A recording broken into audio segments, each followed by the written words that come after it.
On their own, the idea of microtransactions is actually pretty good. You've got some optional extras for people who have the money to spend on them, and those purchases continue to fund the game with future updates. It's a good idea, but as Jim Sterling says, if you give them an inch, they'll take fucking everything. And that's what the big publishers do now. They've taken something from the mobile free-to-play arena and inserted it into their AAA $60 games so insidiously that they actually detract from the gameplay experience. Now, they wouldn't put them there without giving people incentives to buy them, and that push to get people to buy them is where the problem comes in.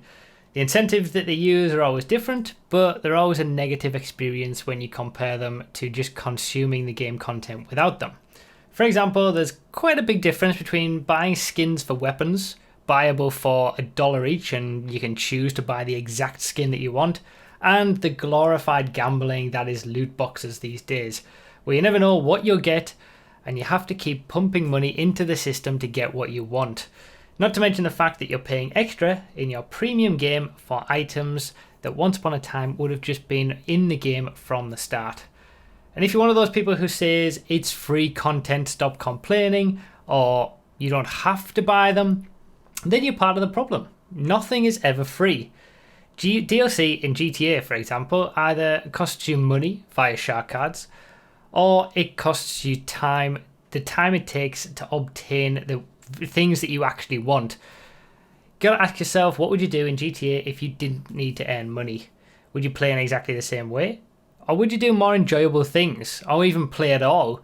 The DLC we get in GTA isn't free, nor is it actually DLC that is worthy of playing if it wasn't just a way to accumulate wealth in-game. GTA never used to be a grind, but Rockstar have turned it into one because it drives more shark card sales. The content creator, flight school, and heists are pretty much the only things that have been actual new gameplay experiences that you could call free. The problem is that games change their development to shoehorn in microtransactions, making things artificially grindy to sell them. Imagine a GTA where shark cards are truly for those people who have no time at all. Sports cars are still 1 to 200k, supers are 1 million max. You can't tell me that it wouldn't be more fun. Half the reason the game's on its way out now is that you just can't pick it up and play it anymore, since there's a lack of interesting content that doesn't cost a ton of money, and it just turns people off coming back if they've either been away for a while or we're just playing something else for a bit. Imagine any game without loot boxes or microtransactions, and it immediately becomes simply more fun. Having access to things through regular gameplay instead of having to buy or gamble for them. But that's not what games are now. They're no longer games for art or enjoyment, they're services designed to continually bring in money for their publishers. As the BioWare dev who talked to EA recently put it, publishers are now always thinking not about what players actually want, but what they'll pay for. There's a big difference between those two things. Hello everyone, I'm Bruffy1322 and welcome to the Choking Hazard podcast with my co-hosts Sugar-Free Nos and RDT33. It's been a long time. It's been a long time that we've done. How long? Oh no! Oh, I'm so sorry. I'm so sorry I muted you guys. Are we unmuted yet? Yeah. Wouldn't be a Choking Hazard podcast if that's not how this started, would it? After 38 years off the air, that's how it had to have started. 38 already? Yeah. Oh, I'm done. It's been a while. I am so done. I Look can't. at that, all that professionalism. Wow. And then we're done. Well, do you know what? You wanted to start over. Just before we started, I was thinking, isn't it amazing how nobody ever mentions the fact that I never get it wrong at the start anymore when it comes to saying my co-hosts instead of, guests and stuff like that. It's all been ruined. I'm sorry. I'm sorry, everybody. You missed perfect banter too. It was good banter, actually. Yeah. Well, I did introduce you guys. I choked on you guys being muted, but let's just continue. It's fine. All right, yeah. Let's get into it. It's been a while. It's been a while since we've done this. It's been a long, long time. How have you guys spent your time without the podcast? You don't want the answer to that. Really? Nas? Well, I'm in the process of taking this trailer and moving it away, and then we're taking another trailer and moving it where we are now. So that's what my life's been for the past 3 weeks. So, that idea is that's, just crazy enough to get us all killed. I love that show so much. So we're gonna see a new background at some point. a couple weeks or so. All right, okay. Looking forward to that. Where's the whiteboard anyway, RDT? Oh yeah, where's the whiteboard? It's a hassle, man. But you I didn't have brought any. it. You can't play with the viewers' emotions like this. You can't bring it back. I didn't and have then a dry take erase it away marker. again. The whiteboard tragically died of ovarian cancer. We need to remember the yes. whiteboard. Okay. Yeah. All right. Rest in peace to the whiteboard. Yeah. So, as the initial speech, I guess you could say, put it, we are talking about microtransactions in gaming today. We're talking about loot boxes. We're gonna have all sorts of different perspectives on it, I guess. What did you guys think about what I said? Because you guys hadn't heard that, and I just said that I was gonna say something and then we'll start. But what was your initial impressions? I thought it was a very moving speech. I thought there was a bit of hyperbole, a little bit of doom and gloom up in there, but No, I never do that. all in all, it may have been a bit exaggerated. But no, I liked it. I thought it was a very spirited speech that you made, and gets the blood pumping. A good start. A good way to start the topic off, right? Yeah. All right. Okay. So I mean, I've said my side to what I think about microtransactions and loot boxes in that little chat at the start. But what do you guys think? In general. Nice. I'd say I pretty much agree. I mean, that's not a very fun opinion to have. Oh, I agree with everything, but I kind of do. It's everything you said applies to me, so I don't really think I have anything to add. You summed up, but then again, I mean, it's not like you're unique in any way in your opinion, Bruff. I mean, it's the opinion of a lot of hardcore gamers these days. Like when gaming is your main hobby, when you play games for say 4 to 6 hours a day, as opposed to every once in a while you fire up the Xbox and you play some FIFA or Madden or whatever when you come home from work. This is most likely your opinion. Yeah. So because there's nothing really to gain from defending the developer. There's nothing to gain. Yeah. And like you said in that hour-long speech that you had, in theory, there's really not too much wrong with microtransactions until it becomes a pay-to-win, until it becomes unfair. It seems to me that nowadays, game developers or not more the publishers, I would say, probably, are like used car salesmen. They have, here, you can buy this 2005 Toyota Camry for $5,000, but we'll add you a coat of wax, new tires. That'll be an extra $2,000. We'll throw on new windshield wipers for $500, and then you just kind of rack up where you go from this base car, which is the video game. You just buy the disc or the digital download, but then you can get all these extras for more money. And when it is just extras like cosmetics, I'm perfectly fine with that. If you want to spend the money on some snakeskin boots for your PUBG character, Which I absolutely would, by the way. yeah, of course, or alligator skin, snake skin, whatever, that's perfectly fine for me. But if you have the ability to spend real life money on a gun or a car that's going to make you better than other players, I don't condone that action at all. All right. So I mean, it's interesting what you say, because initially this was going to be a general topic about microtransactions just as a general concept. But recently we've seen a lot of backlash and a lot of implementation of loot boxes in games, AAA games. It seems like every single one has loot boxes these days. It's awful. Yeah, I think Battlefront 2 has been one of the bigger outcries about it, to the point where they've dialed down supposedly on the things in there. But we'll come on to Battlefront 2 in particular a little bit later, because it's got things to do with this pay to win aspect. But I agree that microtransactions on their own are actually a relatively decent idea. They're not bad. Yes, in the past we might have been able to unlock things through the game, but less effort would have been put in to make things to be unlocked. So when you think about weapon skins, if you can just go in and buy your own whatever weapon skin you decide that you want for a nominal fee, I don't see a problem with that, personally. I think that's absolutely fine. And ADT, you seem to think the same thing. But yeah, what about... I feel like I know where you're going. The loot boxes, right? What where you have about a chance? when you take that and put it in a loot box? So it's the same things that you're going to be getting, but you're buying a chance at getting the thing that you want. I called it glorified gambling. What do you think about that? Kiddie gambling.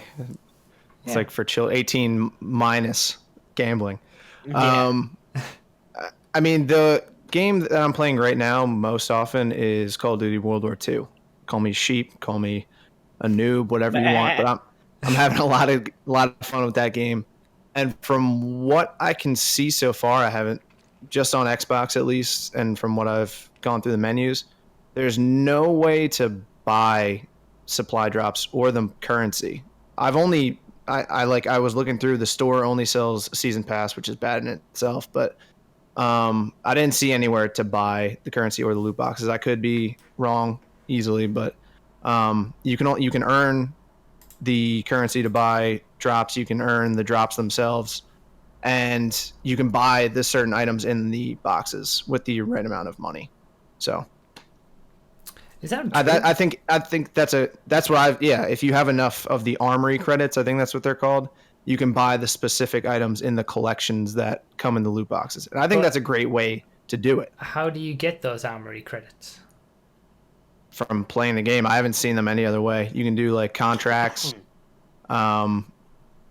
You have like weekly or daily orders that you can complete, like get 25 kills in a team deathmatch or something. Because normally the way that they do that, like the standard loot box motto is that you buy the boxes and then you can get rid of some items that you don't want to. You can sort of scrap them to get trade up and be able to trade them in for the whatever items that you do want. But it's obviously a terrible deal. You've got to have lots of the cards to get what you actually want. Is that the same sort of thing in COD? I don't play, so I don't have I haven't seen it. I haven't been able to like trade in any of the items that I've gotten. But if you get duplicates, you get credits for them. Okay. Mr. Mega Mario says I'm almost certain they're adding the ability to buy them later. Probably. Yeah. But as of right now, surprise me. If they kept it like it is now, I would be perfectly okay with that loot box system. Okay. That is fine by me. Because you're not actually buying the loot boxes. Yeah. Yeah. Okay. I mean that's fair. I think the problem. I think that it is something that. And what PRC says in the chat, it's about how the philosophy affects the product itself. That is true. We'll get onto that later. Just in general, the whole the idea of loot boxes, it is when you can just buy a box that has a random selection of stuff in, that most of it might not be something that you want, and if there is something that you want, it's going to take you ages to get it unless you're very lucky. That is gambling to me. Like I know that it's not regulated at the moment, but that's because it's relatively new, and I feel like eventually that's going to happen. There is going to be some regulations put on it. I'm happy for. But see, I don't really consider the lottery gambling, even though it. But that's what loot boxes seem more to me. It's like trying to play the lottery because I don't know. With a loot box, you're guaranteed to win something. Something, yeah. I mean, it might be a flaming turd, but you're going to get something, and An I epic think flaming turd. yeah, epic. But I think what like the reason that loot boxes are so successful and why people buy them is everyone's just need to feel special. They have the rare item. They have the uncommon item. I have this and you don't, so I'm special. Look at Mm-hmm. my Op Dragon Lord. This is worth $3,000, but I got it out of a box. And I mean, I don't think that's ever going to go away. I mean, everyone wants to be special. Everyone wants to have that rare item. Well, most people do. Everyone, or in GTA, even in GTA, where there's no money involved in the rare stuff. I mean, even I have like a cageless Mesa and a few vehicles with unique colors and stuff like Worn that. colors. Yeah, everyone wants to be special and have something that only they have, or only they and their small community have. And in real life, that's pretty easy to do because there's thousands of models of cars and there's all kinds of different clothes you can buy, and you won't be clashing with anybody else. But in a video game like with GTA or Rocket League or anything like that, you're going to have the exact same thing that someone else has, and that's what people don't like. So here comes loot boxes. If you go to a model like Bruff suggests, where you just buy what you want, tons of people are going to have exactly what you want, or exactly what you have, excuse me. So, until no one wants to be special, I don't think that loot boxes. I think loot boxes will keep selling, and they will keep selling very well. Yeah, I agree. I think that this we're obviously talking from, like you said earlier, a very gaming is our main hobby, and it's the sort of thing that we're sick of it now already. But the average consumer, of which outnumber us greatly, I agree that the whole loot box concept is an added element of fun, I would say, for them. And if they get something rare, then that's fantastic. But it also preys on that need for something rare. That the reason that people get addicted to gambling in the first place is if you don't get something good, then you think, I'll just do it one more time and see if I can get something good this time. And then if you don't get something good again, and it's, I'll just have another go. And then if you do get something good, you get such a rush from getting something good that it drives you to keep doing it because you get that great feeling. So, it is a grey area at the minute, and it's a bit of a fine line. I don't like them at all, and I don't think I've had a game apart from, I think Gears of War 4 was the only game that I've owned that had loot boxes, and I was turned off by it so early on because I just thought, this is stuff that, I mean, I want to play as different characters, but they're hidden behind a loot box system now, and I'm not going to pay for that. And then I'm not playing enough to be able to, get them build up the currency, because everything is unnecessarily grindy to be able to get the currency to buy these loot boxes, obviously. So I'm not going to pay for it. And this is a model that's worked very, very well in the freemium mobile game economy. You download a free game, and then there's a certain level of acceptability to microtransactions when the game is free. But obviously the AAA publishers have now jumped onto that, saw how successful it is, and started putting it into their $60 games.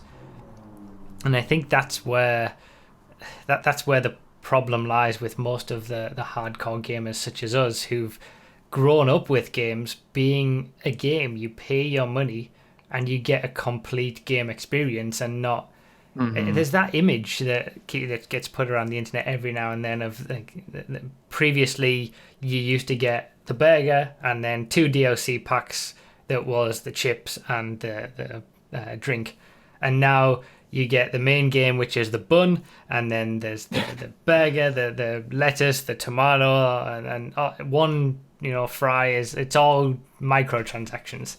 And it's true that kind of games are getting ripped apart for the sake of monetizing individual aspects of it. And that I don't, that's just, it doesn't sit well with me, to be honest. And it shouldn't. It shouldn't sit well with anybody. No. And the people that are okay with it are the people that can afford it. Whereas it used to be, you get one game a month at best. A new game that comes out, maybe 2 games for Christmas or something, and that kept you going. Yeah. But now you gotta keep spending on that same game to keep it going, which is ridiculous. Yeah, you don't get hours and hours and hours of entertainment from one game anymore without putting extra money into it, or feeling like you need to put in some extra money because other people have things that you don't have, that you can't get through normal gameplay, for example. Yeah, he has a diamond gun. I want a diamond gun. Well, no, the diamond's only very rare. I could get the golden shower camo, which is ultra rare. Or but I just have to keep spinning the wheel and opening the boxes. When really the most important thing, the thing that makes your items the most special, is that they're yours, because you're special. Okay, it's like that. Special. It's like that military saying, this is my rifle. There are many rifles like it, but this one is mine. Yeah. So that's all. That's all it matters, man. Write your name on it. That's a camo in itself. That's priceless. That's a priceless camo. But it kind of becomes wrong. It kind of becomes China. less about the actual gameplay at that point, because it feels like people essentially play the game to get weapon skins that are rare. It's like, I got a diamond skin. I got the green. Boss is on a roll today. That's basically what it. I mean, it's just sitting. Everyone sits in a circle, and they're talking about their weapon camos, and that's what they do. Tell me about your weapon camo. But I mean, it's human nature to want something that is unobtainable or less obtainable. And Yeah. games are preying on that, obviously. Because I think if you were to, when you look back to the difference between Gears of War 3 and Gears of War 4, Gears of War 4 had the loot boxes. Gears of War 3 had skins, weapon skins for every, it was one skin, it worked on every single gun. It wasn't just you get a skin for one gun and then you have to get the skin again for another gun. It was skins that work on all the guns, and you could buy the skin that you wanted. So if there was a specific color of weapon that you wanted, you could get that skin, or if you like to change it up, you could get packs of skins and just keep changing. But it was all your choice, and I think there's nothing there that makes you want to get something just because it's rare, because nothing is rare at that point. So people just buy what they like, and if they don't like anything, then they won't buy it. But the focus is still on playing the game. It's still on, I can buy a little extra thing, but really you could have nothing and still play the game just fine.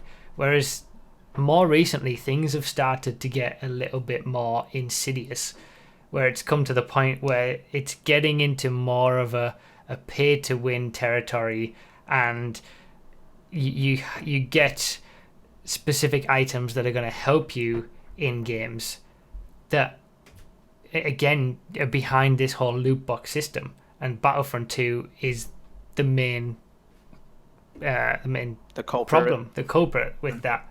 Do you guys know the story about Battlefront 2? I know bit. a little bit. Like in the beta, they were showing off the loot boxes or the crates, and a lot of great items were hidden behind those. But I thought they were. And all of these items would stack with each other, but you had to get them out of the crates to have them have the right ones, and they would all stack to basically make you a god. So the more money you had, the more chances you had to get all of these abilities that stack. And then if you have the level whatever ability, all of the right abilities, you were just way more powerful than everybody else. That was what I remember. It basically moved from being all cosmetic to having cards in those loot boxes that affected your abilities, and getting a card would improve your ability in a specific area. But there's multiple different areas. Obviously, there's 4 different levels for each ability as well, so that you have to the chances of being able to max out a character are just insane, and you would have to spend so much money to get all the cards and the loot boxes and the cards that you want from those loot boxes to be able to max out your character. And then there was one example of Boba Fett.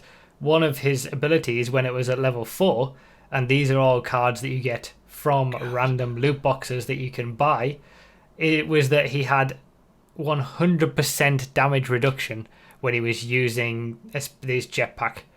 So he was invincible when you're flying around, and that was purely based on luck of getting 4 of those type of cards from loot boxes. And if you have a lot of money, you would obviously spend and So you try got to that. get everything.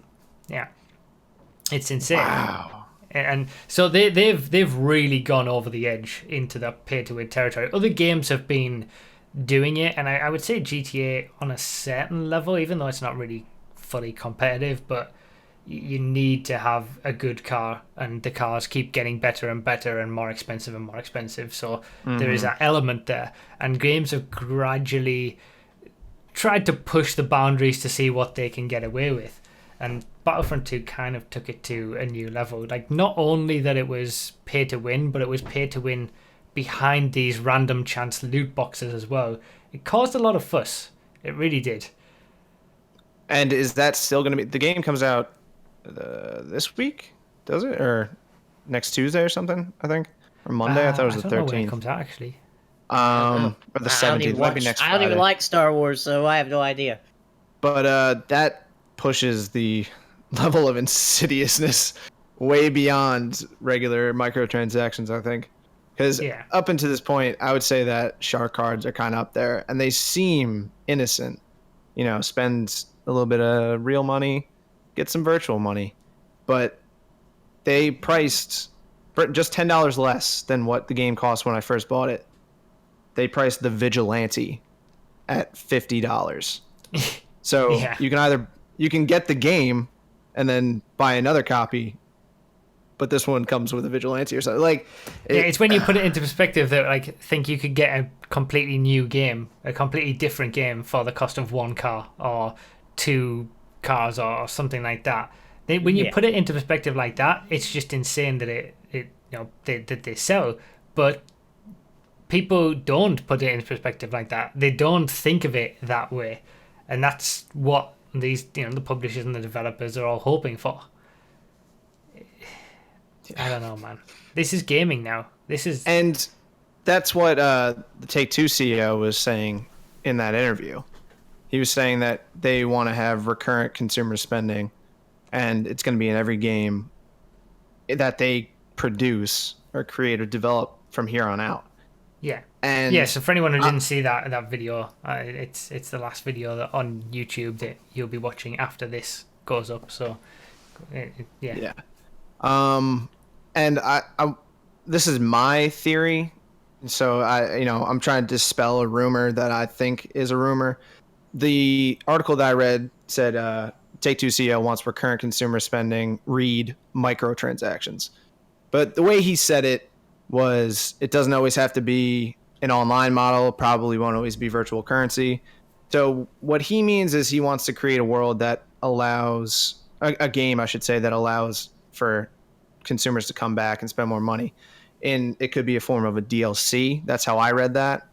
It could be loot crates, obviously, but I don't know how that would really be implemented into a Red Dead or a GTA, but they'll find a way.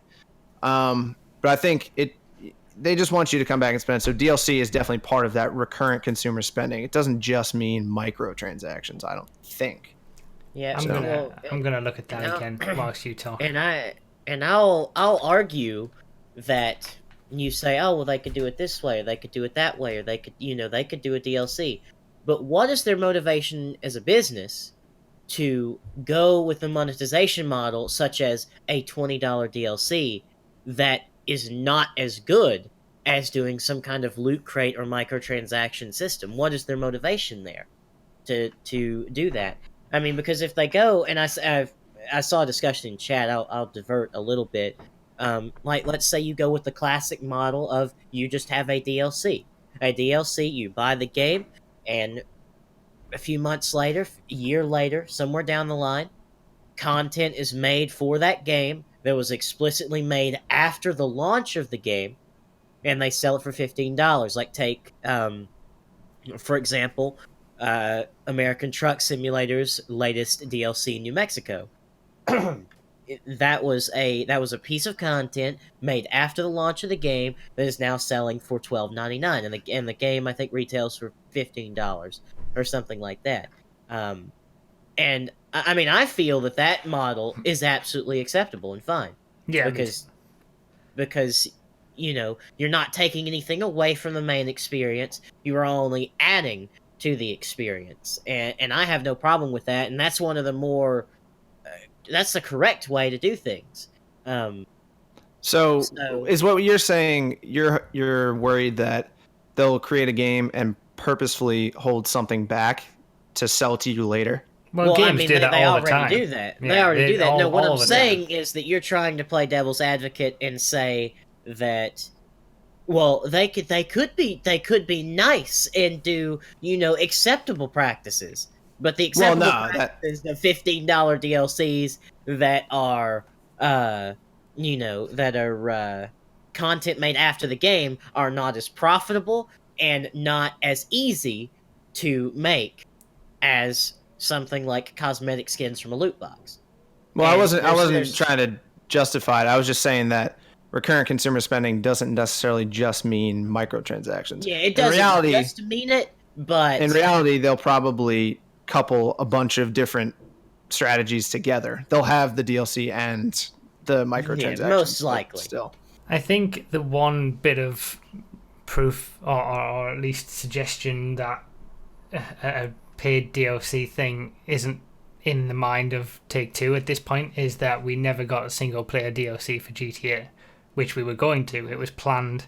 It was they announced it. They even said we'll have single player DLC, and it never happened because it was impossible. All of a sudden, it's impossible. It really just we looked at our bank account and we said that's not possible. So that made me so upset. Like they just lied to us. They lied. Yeah. They lied. It's possible. They did it in GTA 4. GTA 4 is a clunky piece of garbage. The money's not stacked to the top of the safe yet. I don't think we can afford this. This is No. This is just not enough billions of dollars that we have.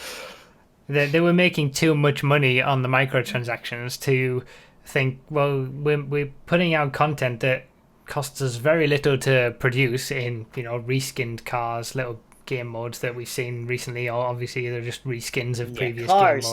Cars take like for an experienced modeling team, considering the small experience that I have with the 5M server that we're doing. I bet it takes them no time to churn out a car. Yeah, exactly. And sell it for high prices and just drive those shark card sales. It doesn't take much. And the amount of effort that it would take to create a DLC pack is substantially more and is substantially less profitable as well. It's interesting that what I think is, one of the arguments is always that games cost either more to make or they cost to keep running and keep developing for. Like we've just said there, that the things that you see in GTA don't cost a lot to develop for, and that's the same with most microtransactions across all games. So unless it's a fully fledged DLC pack, like what you said with American Truck Simulator, a full map, New Mexico, a new area to reasonably explore priced, by the way. Let me add $12. If you are complaining about, I can't understand. like we get on this topic of we need to point at the people who are doing wrong and say, hey, that's wrong. And then we have morons pointing in the opposite direction towards people like SCS that are doing things properly, in my opinion. We should highlight who's doing it the correct way, the ethical way. Yeah, we could say. But. So there's a. I've lost the point that I was trying to make now. What was I saying? Sorry, I had to interrupt and just get a little triggered. Minor triggering. And that was going to happen during the course of this podcast. Always. Oh yeah, like one of the arguments is that they cost a lot, which microtransactions themselves, they don't cost a lot. They don't cost a lot to make. Some weapon skins do not cost a lot to develop in comparison to No. an entire game experience, for example. But one of the main topics is that games cost a lot more to make now.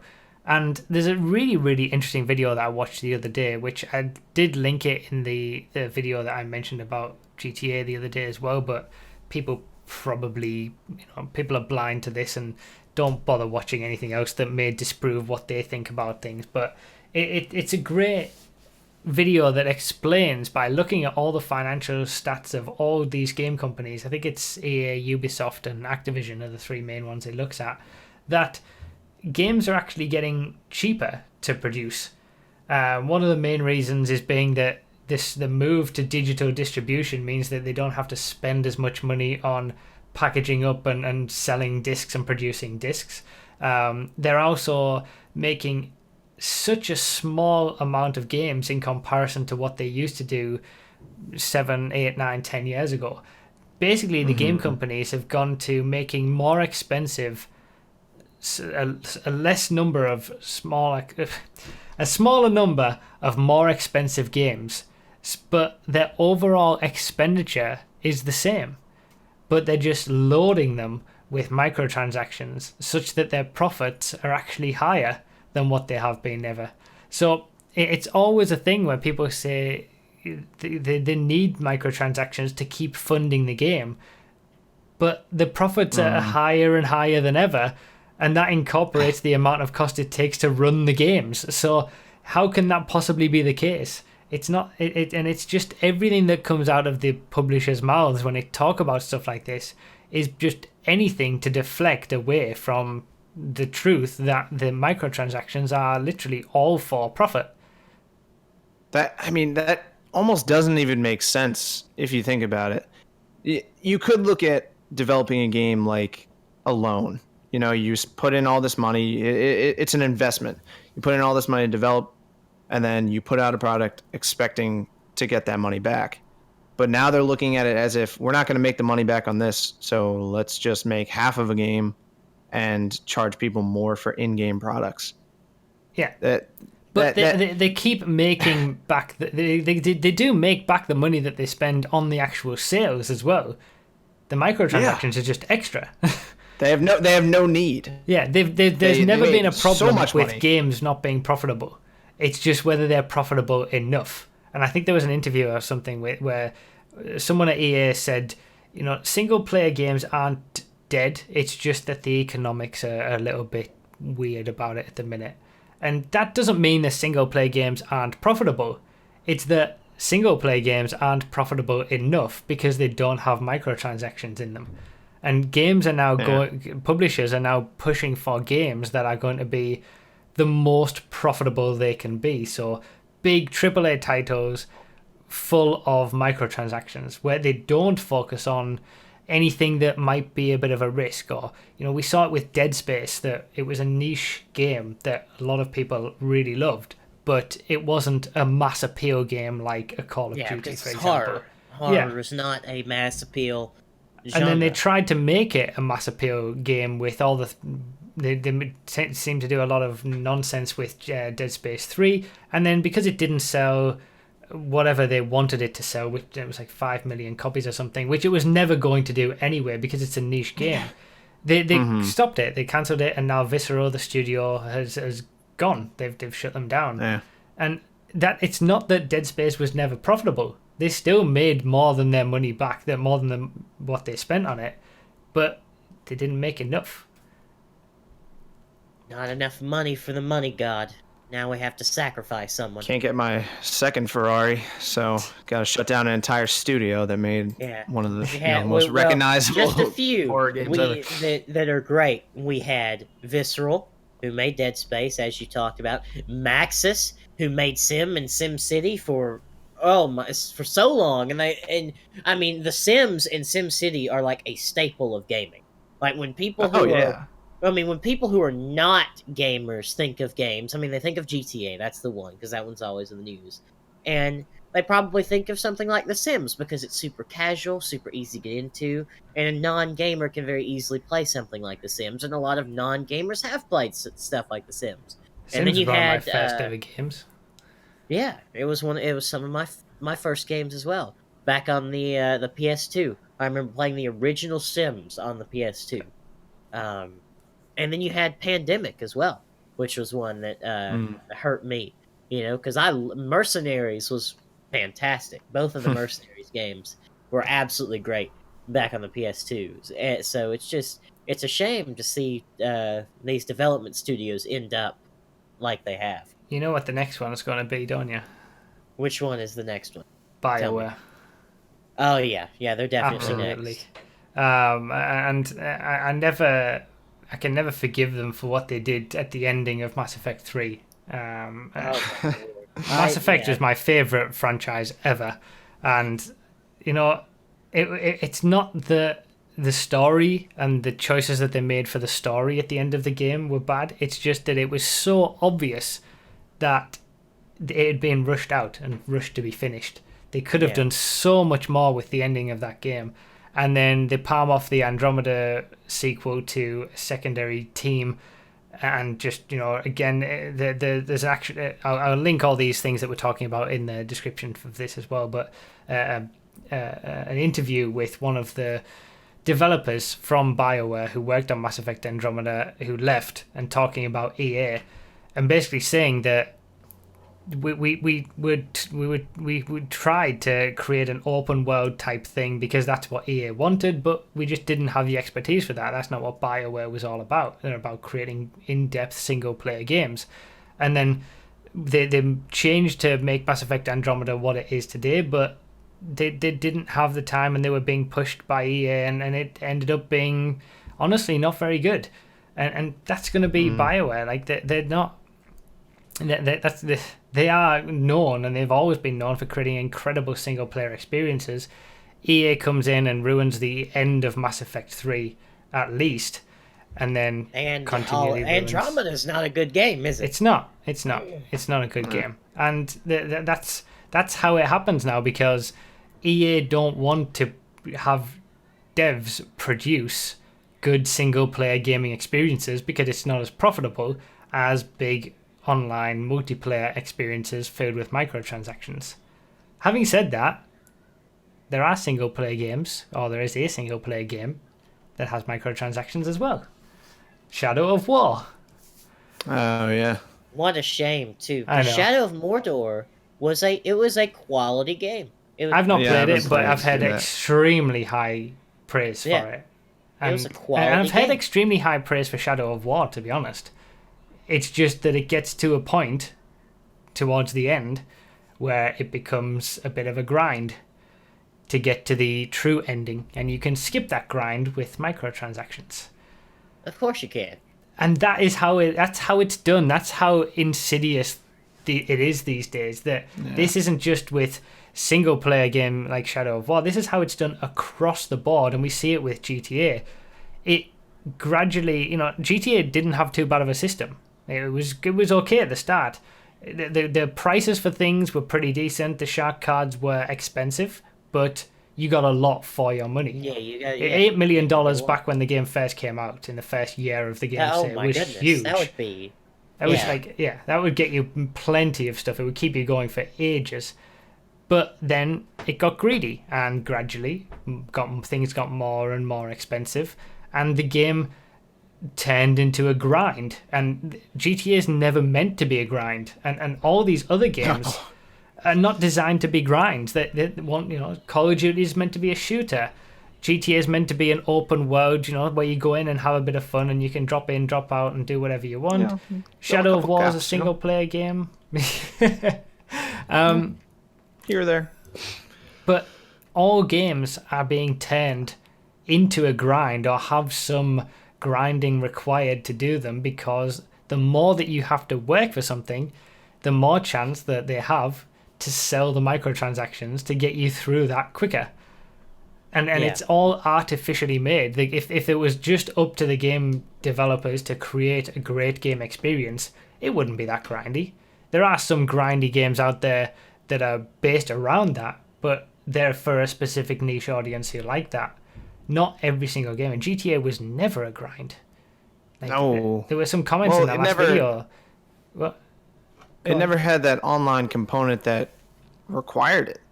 No. Now but it I mean, has that even, if you even want at to the play start online. of GTA coming out, the online component of 5, it was never like grindy. Yeah. I felt, and there were some comments that said, you got to earn what you want, and it kind of makes me think, is this a game or is this a job? Is this an extension of real life, or are we here to have fun? Games don't feel like games anymore. They feel like grinds, and they feel like just playing for the sake of being able to unlock something, or it's not fun. It's just it sucks the fun out of it for me anyway. Yeah. And to me, what does that mean? We have to decide as consumers whether we want to support these companies anymore. Like, one of the best games that I've played in the past half a year, and since we haven't done this in 38 years, the past 2 months I would say, is Cuphead. I don't know how many of you have played Cuphead. Yeah, I've not I played it, haven't but I played plan it, to but play it because I'll probably rage, and I think people will enjoy it. Yeah, I can't. I won't be able to make it through, but I'll watch it. It's a beautiful, beautiful game. Everything about that game is fantastic, and it was $20, and it infuriated me. It pushed me to my limits, but I beat it, and it was one of the most satisfying experiences. There's nothing extra. I can't buy a new cup for Cuphead, Yeah. a new straw to stick out and say that I'm special.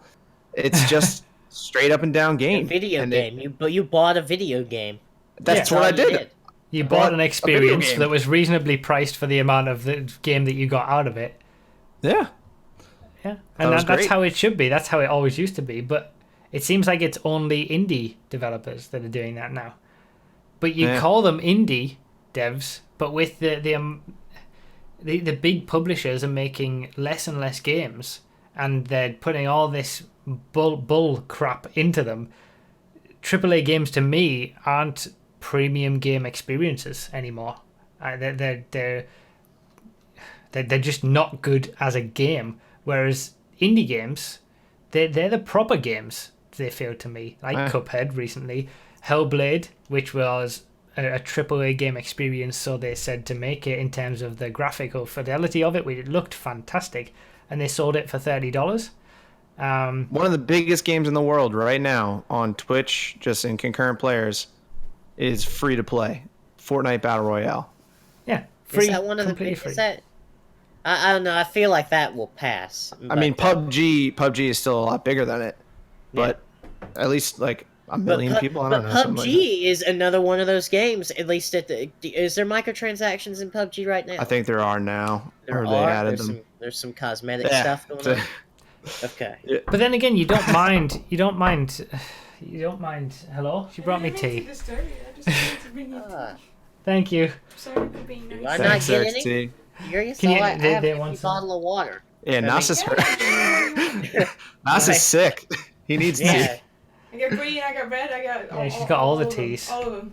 All the tea. Professional podcast, professional. you want? What you Get want? triggered. Earl Watch Grey? How to English trigger? breakfast? How to trigger? Do you have any iced tea, bruv? Do you have any iced tea? We don't have Got any iced sweet tea? Yeah, you have any sweet tea? Some sweet Dollar iced store, tea. Go buy some. McDonald's dollar sweet tea, Yeah. Oh man. green Thank tea, you. black tea, Earl Grey. What's that one called? Cashmere? No. Oh, the Kool-Aid? stream's dead. Chlorophyll? What's happening with the stream? It's dead.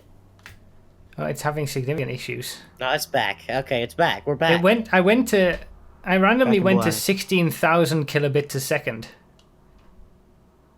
I was streaming at 16,000 kilobits a second right then. Well, Is for that that not like good? half a second, that was the highest quality Twitch stream you've ever seen. What is this? What is OBS doing right now? Okay, it seems to have stabilized, but what? Taking frames. Okay, we should I have be no okay. idea That how- that can be a little interlude. All right, we'll cut that bit out in the video and the audio, and we'll just go. What was the point that I was making? I can't even remember now.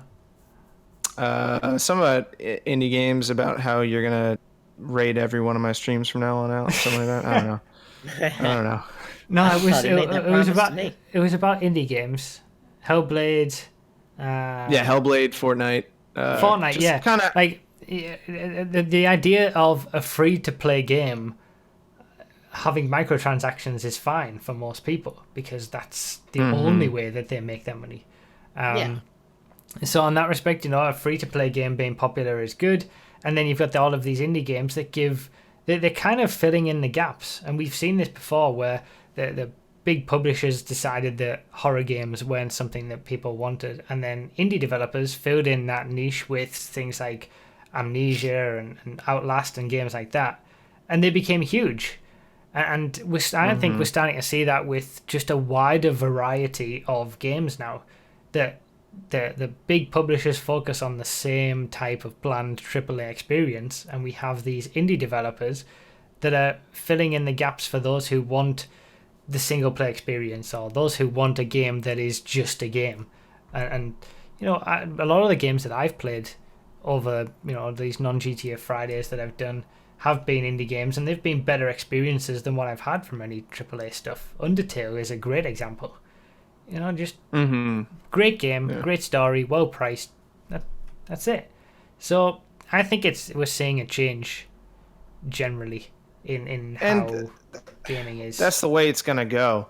Yeah. It's just like Hollywood. You have your blockbuster. You got your Michael Bay Transformer giant explosions, and then you have like Moonlight or something that's a little bit lower key. Your pretentious indie Oscar films bait.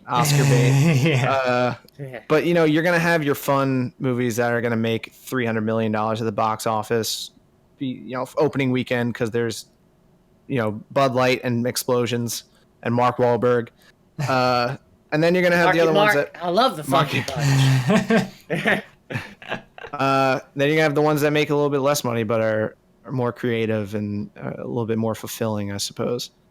Yeah, I feel like we're starting to see that change in the gaming industry. Maybe it's maturing in that respect and becoming more like the movie industry in that respect, where we're going to have indie games that those of us who are into games more, just like those who are into movies more, can appreciate those indie games and those indie movies, whereas the vast majority of people and the regular average consumers go for these big AAA games that suck you dry, bleed you dry, or whatever the word is, and don't that make give me us very good of an dry. Let me tell you, Yeah, whatever it exactly. Not moist at all. Just to point out Zero moisture. the Hawk The least amount you've ever seen.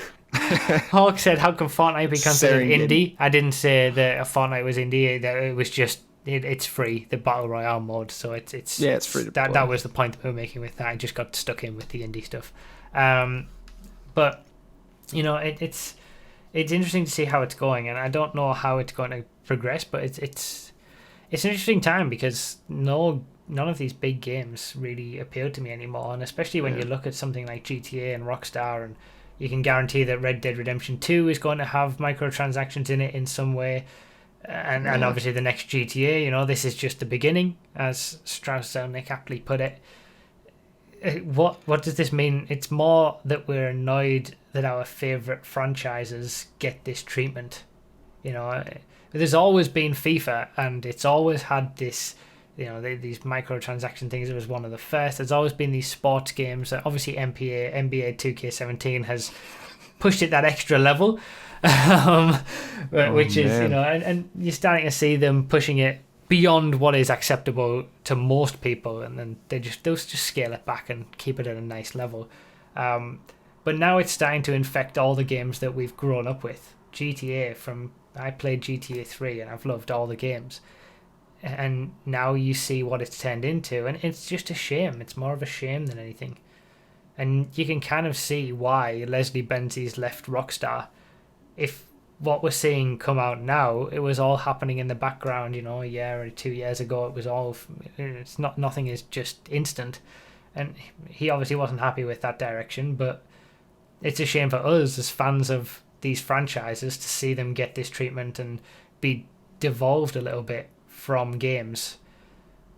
from the games that we love into services just to make money. Yeah, and like Tomlinson pointed out like 5 minutes ago, when I was talking about the movie industry, about Hollywood, you do have your big movies like Mad Max and John Wick that are the outliers. Those are like the Doom and the Wolfenstein. Yeah, You know, these absolutely. big AAA games that do it impress, right. that do it right. Yeah, And you will have those, and they'll be few and far between, but they'll be special. And those are the ones that you have to support. Yeah. You know, I'm not trying to make this a political statement or anything, but don't support the games that try to screw you over. Yeah. I was super excited for Red Dead Redemption 2. Red Dead Redemption is one of my favorite games of all time, but I'm going to wait around to see where it goes. I'm not going to get it on, I'll probably buy it when it's on sale. If it has any of those shenanigans, I'm not going to get it right off the bat. Yeah, I agree. I fully agree with that.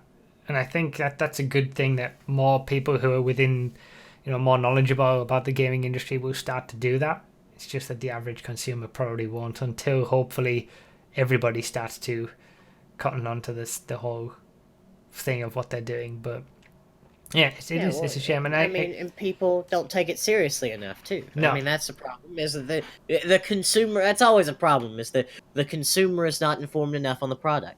And they never are. Whether it's people haven't taken it seriously for the last 7 years, and look where it's gotten us. It's just gotten worse and worse and worse.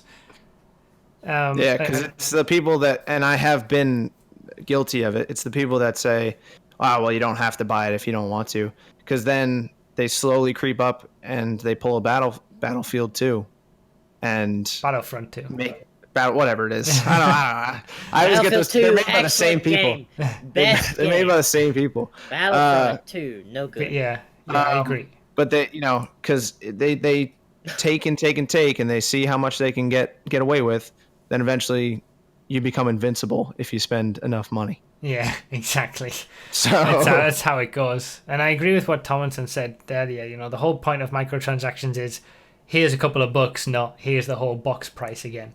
And that's how they should be. And that's how they started. And everyone was okay with that. And then they gradually just made them more and more expensive. More things added in these boxes. Make boxes so that people don't know what they're getting. And now we're here where we are, where it's becoming insidious and taking away from the game experience instead of adding to it. And that's just, that's how it is. And Whoop brings up some old memories for me, and we've got to keep in mind that like terrible business models are not like a recent thing as well. He brought up Nexon with their game Combat Arms, and I guarantee you, like, only me and Whoop are the only ones here who probably know what that game is. I don't have a clue. But it was a first-person shooter on PC, and what they would do, you could buy with real money. You could buy guns. Better guns, than other people, but they were either time locked or you paid an exorbitant amount to get it permanently. And I bought a little bit from that game. Like, you could get the like what everyone would do is you get like the super light vest and there's like a bandana and some shades and a knife that makes you run faster, and you got all that permanent. You just zip around and you had all these guns, and there was this one like an M416 type variant. You got that for permanent, and you were done. Or like a sniper rifle or something, or you had to buy it, and it was like it would expire if you did not pay enough money. And it was just that's crazy. Oh my. It was awful. It was. I mean, I was a dumb, naive kid. I had no idea because I was like 9 at the time when I played that game. But oh my goodness, it was awful. So I mean, they were really ahead of the game when it comes to monetizing your trash video game, because it really was trash. It was terrible. I mean, if you want some fun, go look up some like competitive Combat Arms from like the mid 2000s. It'll be a good time. Trust me. I've got to say, we've been highlighting some of the people who are doing it right, and as we should. And I think in general, it's a good idea for people to just explore, open their mind to different games and go on Steam and look at the highly rated indie games that are going to cost you $15-$20. Some of them are $5, $10. You may think it's not a full $60 game, but often you're going to get a better experience than a full $60 game. It's just their budgets aren't enough to be able to advertise it and market it to everybody. Some of the best games I've played in the last few years have been indie games. They really have. But also... Yeah. Carry on. Keep going. No, keep All going. right. I interrupted you. You just broke a little bit. So. But also Nintendo. You got, as much as I hate the way that they are with YouTubers, and maybe I would. Are we gonna get copyright stricken for saying for saying their name? I know the N word. If I say it 3 times fast, will a lawyer appear? Assist me? I know. Yeah. You got to be careful with even just putting a logo of Nintendo in a video, and they'll take all the money from that video. But they make proper games still. It's. And we've got to give them credit for being able to do that. And Super Mario Odyssey, I don't have a Switch, I haven't played it, but that's had incredible reviews and looks to be an incredible game, not a microtransaction in sight. So there are people doing it properly. It's just all the ones that get all the attention are the people who are doing it badly, and rightly so. Yeah. But let's try and also realize that there are some good games out there still. You don't have to be buying the latest, greatest game from EA or Activision or Ubisoft or any of these other scumbag publishers. Warner Brothers is a bad one. So, look around more. Expand your mind with what games you can use. I was a little bit late on the Hotline Miami train, but it was on sale in the summer and I bought it. And that's a fantastic. I had a great time playing that game, and it cost me $3, and there's no microtransactions. There are games out there, and there are games that will be coming out in the future. It's not all doom and gloom. No, up in this room. It's only if you put all your eggs in magic. I forget how it goes. And in reality, they were his godparents. All right, keep on. It's only when bad. It's only when you sort of you put all your eggs into one franchise and then you see that franchise decay over time, and it pains me to think that GTA is going to go that way, but it probably is. Yeah, now everything's just baskets of rotten eggs everywhere, and everything stinks. Oh. If anything, you kind of want Rockstar to just dump on Take-Two and publish their own games like you wish, because it feels like the developers of these games would create proper experiences if it wasn't for the publishers wanting the most money out of them. The developers are probably they would be happy with a profit rather than more profit every single year forever. So but there are great games out there and great game experiences if you look around. So I think that's our talk on microtransactions done. That was a long one. So. Yeah, that was our rant done.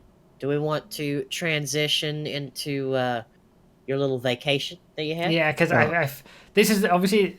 God. What were you going to do? I don't know. I was just going to scream, I think, at you. So this is the reason that there hasn't been a podcast for a while. I've been in the US for a while. For about a month, I think I was. So it's been, 4, 5... It must be at least maybe 5 or 6 weeks since we last did a podcast, because I've been in the US... And obviously 52 years. Yeah. My two co-hosts are from the US, and I had some interesting thoughts and I don't you even get into those. All right, I follow you on Twitter. I've had enough already. And tweets I want to hear you. about US culture and US food as well. You're wrong. All the time you were wrong. And I think they have some bones to pick with me, so... What? Let it off your chest. Go on. Wendy's is your favorite burger out of the fast food joints? Yeah, exactly. All right. Let's get this one out the way. Wendy's is good. Wendy's is good. Don't get me wrong. Listen, stop. Before you say anything, this isn't the full story, because I tweeted that out before I'd had the last place. So where'd you go for last place? Right. Wait. Let me just explain. So we got. I need answers, bro. we got Burger King.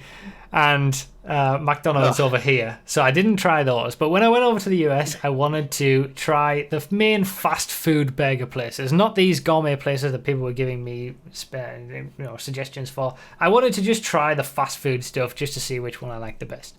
So I tried Jack in the Box, I tried In-N-Out, Wendy's, and Carl's Jr.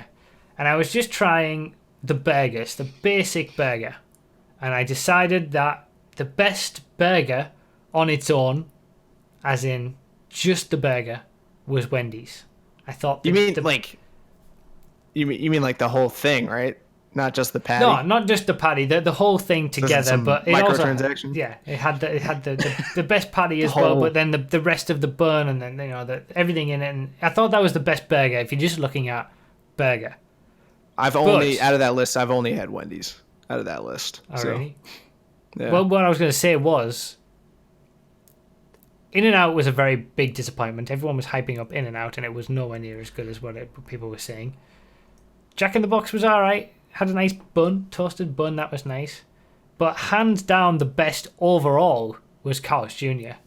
That's the only one that we went to multiple times, and that's the only one that I would choose to go to out of, those, because the whole thing that you got, as in the entire meal, the fries, you got a cookie, you got so much stuff for $5 in these $5 boxes. Yeah, those $5 boxes. I saw those. On They're TV, incredible. I couldn't believe it.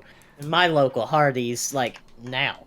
And then the variation of the burgers that you could get from Carl's Jr. as well, just very, very good. And you could get any of them vegetarian without the meat, which is good. I don't do that, so that's good for Xerxes.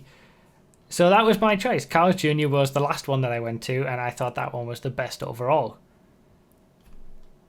So, have you guys still got a problem? They didn't have Five Guys? They didn't have Five Guys where you were? Yeah. They have Five Guys isn't really a fast food joint, though, is it? What? It's more of a restaurant. No. They've got Five Guys in the UK as well, so... Yeah, but that's a restaurant, isn't it? That's a different Five Guys. Maybe that's a different Five Guys. That's literally just Five Guys. Just yeah, that's just fine. doing whatever. Yeah, over here it's more of a restaurant. You're talking about Five Guys burgers and fries. No, bruv. You can order online and then just go down to the restaurant and pick it up. It's more of like a Chipotle, like a fast casual kind of. Okay, but is Five Guys known for burgers? Yeah, Five Guys. Burgers and fries. Oh, it's in the name? Okay.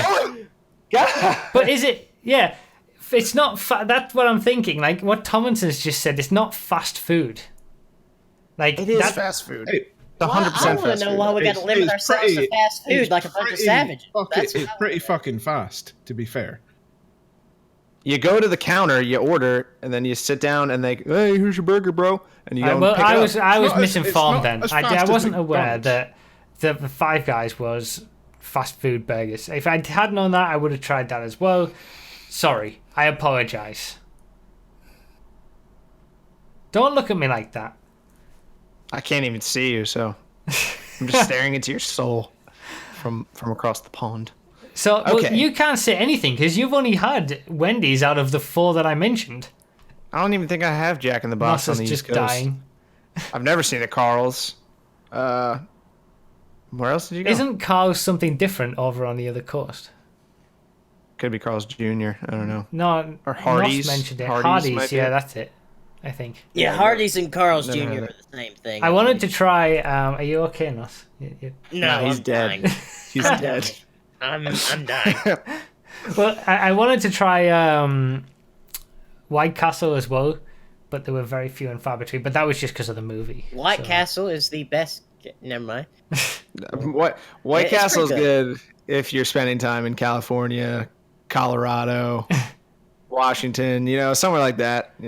Everyone triggered. Well, I knew this was going to happen. Everyone was going to be triggered by my decisions and just everything about this topic. So, but there's more things that have triggered these guys about what I've said about the US. So, okay. For one, I've never had a Galaxy bar, but don't you ever talk down on Dove chocolate, especially since I think in the picture, I can't be sure. I'm going to do my research right now. I have to. I think you may have posted Yeah, I also picture have a tweet of that I want to milk talk chocolate. about. Just my Yeah, you tweets are put getting Dove- picked apart. Dove milk chocolate. First off, milk chocolate's trash. I don't care who you are. Don't at me. Milk chocolate is trash. Dove dark chocolate is the shit. All right. You. Do you know why you say milk And they're the chocolate? same bar. They're the same bar. It's just in America they use other stuff, more free ingredients. More free. Obviously. Do you know why you're saying that milk chocolate is trash? Why? Because you've only ever had American milk chocolate, and it is trash. That's not true either. European I've been to milk Ireland. chocolate I've been to is Ireland. brilliant. It's beautiful. It's proper chocolate. But I don't like chocolate at all, and I see nothing wrong with buying a chocolate made by a shampoo company. Those are my. I didn't. Yeah, I thought. But They make bars of soap. Dove. The thing that people say is that Dove chocolate. When you look at Dove chocolate, they say, "Oh, that's just the American version of Galaxy." So I wanted to try it just to see. Oh, is that right? Is Dove the American version of Galaxy? And it was so bad in comparison. Dog. Like it was horrible, and I just thought, well, they're all wrong. And so this is obviously the people who are saying this are people who haven't tried either of them. They only tried one, and just because it looks the same. But I-62, the Insomnia Gaming Festival, Yeah. in March or whenever Easter is this year, there's going to be a lot of people there. There's going to be some Americans as well. RDT may possibly. Yeah. Okay. If I get the tips to go, I'll go. Okay, fine. Shout out Wondersniff. That was way too generous. There's people from Europe. There's people from the UK. There's probably around 15 to 20 people who are going to be going who we know. I'm going to do a stream from there with all those people.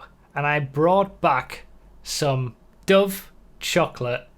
What kind? Was it milk? It was the milk chocolate because I want to have a like-for-like comparison with Galaxy. And I'm going to confirm my suspicions because we're going to do a blind taste test. Not going to tell them which one is which. And they're going to say which is better. And I also brought back some American version of Cadbury Dairy Milk, which I also tried and is also worse tasting than the British version because they use karate different chop you. ingredients. They use stupid rubbish. And it's terrible. Seriously, American chocolate is awful. I've not had a single bit of chocolate from America that I've thought is any good. Seriously. Hershey's is one of the worst as well. Some people said Hershey's, and it's like... Wrap it up. We're done here. All right. No, I stand with Bruff here. Hershey's is awful. I don't particularly like chocolate, so I don't have a great say in things. But Hershey's is foul. Yeah.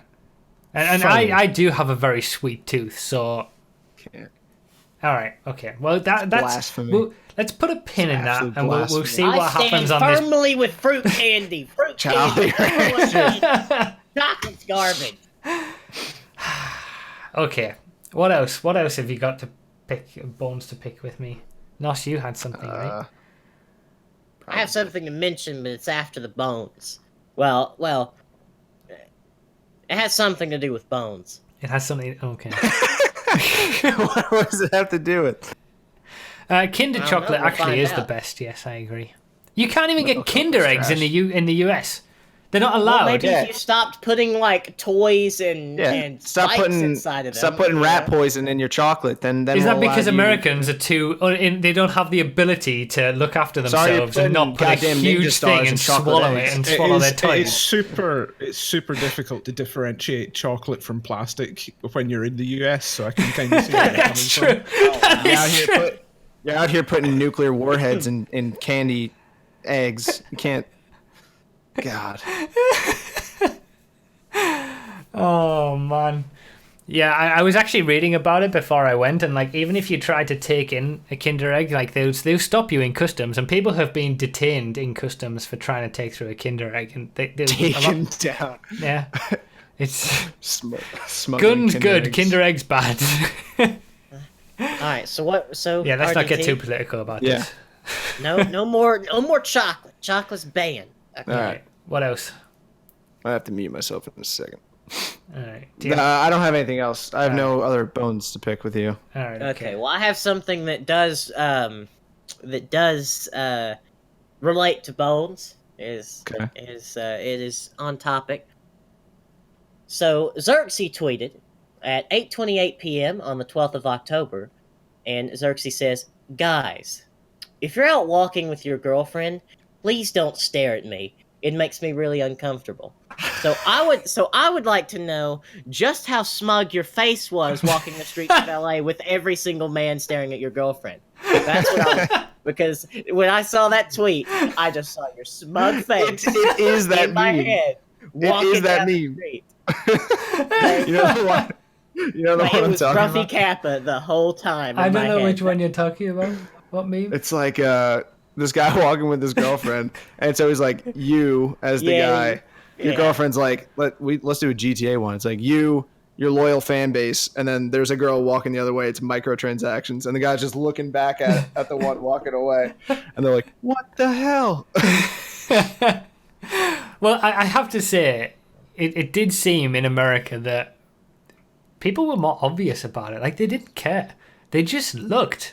Like, that wasn't just a tweet from one person doing it and she tweeted it out. This was after, like, a week or so of being there. And it is, like, people just crap. gawp. Yeah. And they don't care. Like, in Europe, it seems to, or at least in the UK, it seems to be a little bit more... I don't know. Andy T's leaving us. It seems to be a little bit more like, I don't know what the word is, but not as in your face. But to answer your question, I was pretty happy about it. Good, as you should be, as you should, my good man. So I figured I just you saw what I would have. I saw your face in my head, and it was beautiful. It's everything I ever could have hoped for. An American driver's Bruffy. Remo, yeah, I have to say, this isn't America because I didn't drive everywhere in America. But California, I've never experienced driving standards like it. It was horrific. It was so bad. And I don't want to generalize this to all American drivers, but it was so bad. They're all wearing flip flops out there, man. Is that what it They're is? all You can't. How are you smoking supposed the to heel devil's and lettuce. toe and flip flops? You can't do that. smoking reefer and driving with flip flops. What do you expect, man? Yeah. Oh yeah, there was Closest thing yeah. to Europeans. So, but all in all, although I've had these, you've brought up all the negative things that have triggered you two, and they've probably triggered all the American audience that are in the chat right now, and those who watch the YouTube videos, and that's 50% of my audience. So we'll probably see them all leave at this point and unsubscribe. But I have to say, I enjoyed my Don't worry, you time come to me. in America. There were some things like the drivers and the chocolate that wasn't on par, but for the most part, I enjoyed it a lot. It was nice being over there in that part of the world. I'm disappointed you two didn't come to TwitchCon though. What? Were you surprised that we weren't there, or just disappointed? Oh no, I wasn't surprised. I was just disappointed. Yeah. So. So you don't I care. have a running don't track care. record of being a disappointment in many areas of my life, so we'll just add that one to the list. Yeah. All right, Keep fine. the tally on it. Keep my tab open on the disappointment. Thanks. Yeah. I did film the gauntlet it was drive on LSGP. That's going to be a video. Good That's choice of something car. special. But should we What move kind on of to our- tires did you use? Did you have off-road tires? No, I think they were sport tires. They weren't quite high end, but Mm. Did you go Definitely. over any curbs? yeah, I was curb boosting everywhere. Satch's bill when he got back would have been ridiculous for the damages. Also, your Joke. legal fees will be out of the world. Yeah. All right. So, do you guys want to move on to our regular segments now? I think have nothing You- more. You got nothing. You got no more bones to pick with me and my America trip. Yeah, Yeah. we can I have no move more on. questions about Yeah. other people's bones that were staring at your girlfriend. So I see what you did there. So, if anybody wants to ask any questions on the topics that we've talked about today, microtransactions, my trip to America in general, these two not having any clue about good chocolate, just let me. We're done here. Wrap it up. We're done. Close it. Head over to Discord, and regulars and subscribers in there can head to the what's it called phone again? bank. Phone bank. Thank you. It's been so long. Head into the How phone can bank. You forget it. Our producer MB Hammer will be there to answer your question, to see what your questions are, so then you can drop into here and we'll answer them. But it can be about anything as well. It doesn't have to be about anything that we've talked about. Just whatever you want. But yeah, that's going to go on in Discord right now. But whilst that's happening, let's do the Choking Hazard podcast Choke of the Week. Choke of the year. Choke of the month. But Choke of the quarter. Choke of the fiscal quarter. well, Hammer had a good idea that Choke of the Week is still the name because the name itself is a choke. We're not doing weekly podcasts anymore, but All right, so let's start the first one. I think we've got it so that your faces are on the screen now when we watch these. See, Wow. we're more professional. Wow. Wow. It's only taken many weeks to do that. All right, let's start the first one. Wow. So we're in the Massacro race car. It's a good car. I like the What Massacro. kind of foreign language is that? I don't know what. Volvita? Is that like a mac and cheese Vuelta. brand? It's either Spanish or Portuguese. I think that just means mac and cheese. Oh, That's Cheese in That's my not- pocket, that's Velveeta. not gone well. Why No, did he just not- drive straight into I it? think the well, title says we looked of the away. video. Yeah, why you Oh, should never look at the times. Oh, I was looking at the Times. Okay. The New York that makes- Times. Okay. Failing newspaper. All right, number 2. Failing New York Times. Wrong. Okay. Elegy, Rockstar Slipstream, created Stunt Track. stunt race in the lead. Oh. tree. That tree did kind of ruin things a little bit. I don't Yeah, that's think you're not gone supposed well. to Wait, is this run the end of the into race? those. Yes. Oh, it's the end as well. It's the end. No. That is a Right down choke. in the That is a definition of a choke. Yeah, and then let's that's pretty roll bad. up the Twitch. And then we'll skip back to this. All right, next one. And you guys are going to vote on these, remember? So you guys can choose which is your We've favorite. got Trumpet Master and the Dukes, the MCC Oh, Secondary jeez. Championship. Ron Raceway. Looks a lot better than it did originally. Oh, that's Everyone's dead. everyone's dead. Well, two of them are dead. Jeez. Trumpet. And he's having to wait for the respawn of the other guy who... There he goes. That's one Damn. position lost, at least. That's not going well. Oh, there's another position. There's Oh, but he another keeps position. it. Keeps on the inside. No. Oh, and he's gone in the... That's so He's rough. gone in the pit lane. Awful. He's Awful. And then Awful the occurrence. positions are just dropping. Oh, no. That's a stallion. He's all right. Oh, there's another position drop. yeah. Yeah, that's Down to 7. 8th by the end. Yeah, that's not gone well. That has not gone And well. this is very- late in the race. This is 56 minutes into this Yeah, race. of a Yeah. 1 hour race. Very late. That's issues.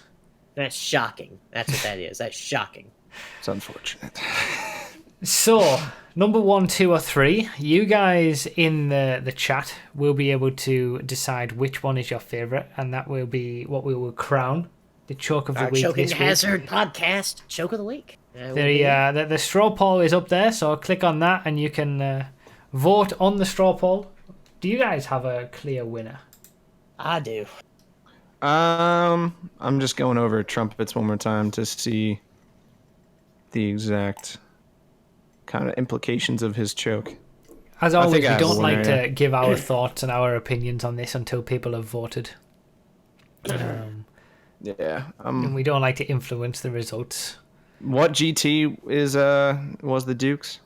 GT1 or GT4, however. GT4, yeah. The Stallion is slower than the Dukes, so. Okay.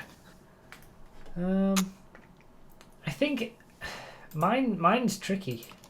I think I have a favorite, but I have two favorites. That's more for two different reasons, I think.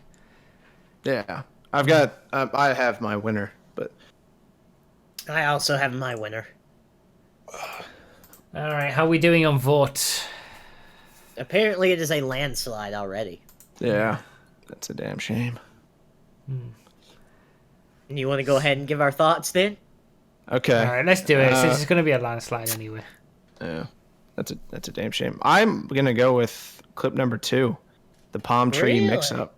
Yeah, I think the implications of that choke were much greater. The choke, because she was in first and then crashed and didn't win.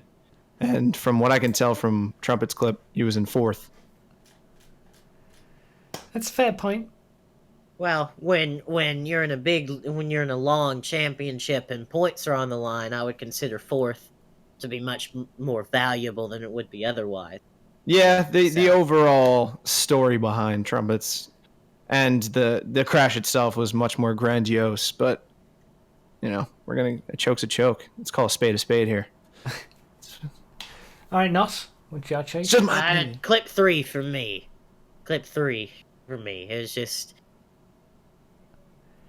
For me, I'm I so think sad. I was stuck between clips 2 and 3 because I thought clip 2 was the more pure choke, but clip 3 was the bigger capitulation. Like, that was in a big championship race as well. Fourth is a good position, as said, and it was just not even just the first problem, which he kind of got away with and only lost one position. How many drivers are in the GT or in the secondary championship? It Is varies 15? from week to week, but it's 14. It should be 14 each GT. So he was fourth out of 14. That to me is significant. And For a at the end of an championship hour-long of race that. as well.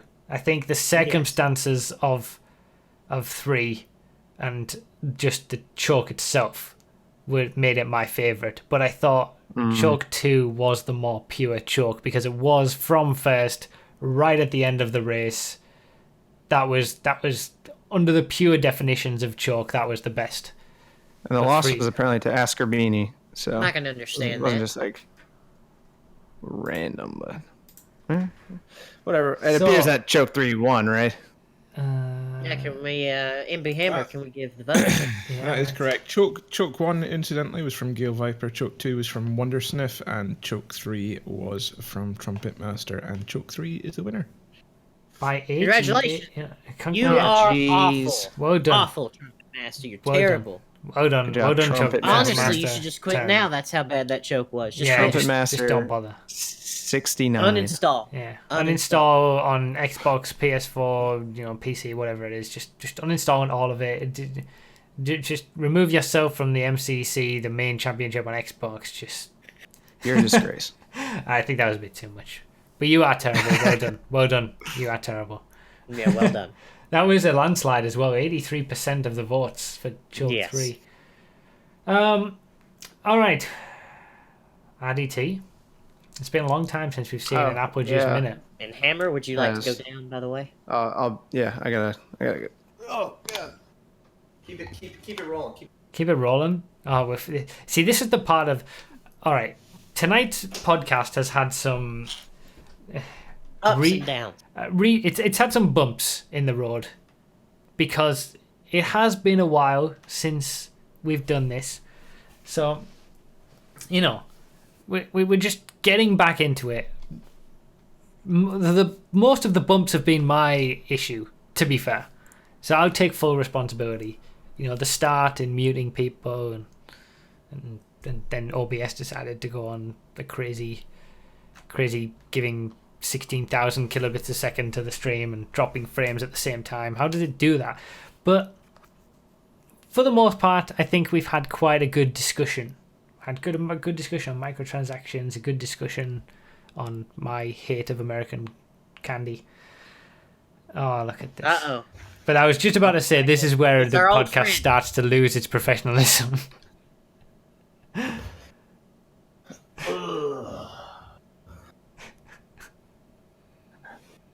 Hello. Howdy. How we doing? Been a long time, boys. If I'm thinking back, it's been a couple months since the last time we spoke. Of course, as you all know, it's your cousin, your Southern American cousin, Ulysses Northcutt. And we always seem to meet this way. It's Veterans Day weekend. Woo! And yeah, of course, nice. You don't have it's back there. I see. If you don't want to put it on, that's fine. That's fine. I'm just saying, this is a very special time for us. Here we go. Love it. Now, when I think about our veterans, our armed forces, I just think about what they fight for, what they represent. They represent our American values. You got to think about that. Yeah, they do. And it gets me thinking about my childhood, what I stand for, what I've been growing up doing. And I chose a drink today that is just so important to me as a kid. It helped me get through those tough times. It helped everybody down south. All right, as we all know, I'm from down south. Yeah, it does. Yeah, it does. This goes. A lot of people say a lot of terrible things about this brew I got coming here. They say, "Oh, it's bottom of the barrel." You know what I call those people? Idiots, morons. They say, that's not quality stuff." Whatever. You know what we call this down south? We call it baby formula. All right, because everybody knows that they're drinking a nice cold natty light. Yes. Of course, in a 25 fluid ounce can. This is 25 fluid ounces of pure, unadulterated freedom. Something that, again, as I've said time and time again, you Europeans won't know anything about. This stuff tastes like goddamn Lady Liberty's tears in a can, in a silver chalice of freedom and America. And I just gotta crack that. Oh, you gotta be super strong and American to crack one of these boys open. Now, there's a lot to be said about this that Nas could say better than me. The rivers in Alabama flow with this. My veins pump this. A natural light is truly the lifeblood of every God-fearing, flag-waving, free American in the U.S. of A. Now, for the veterans, drink one down and don't throw up.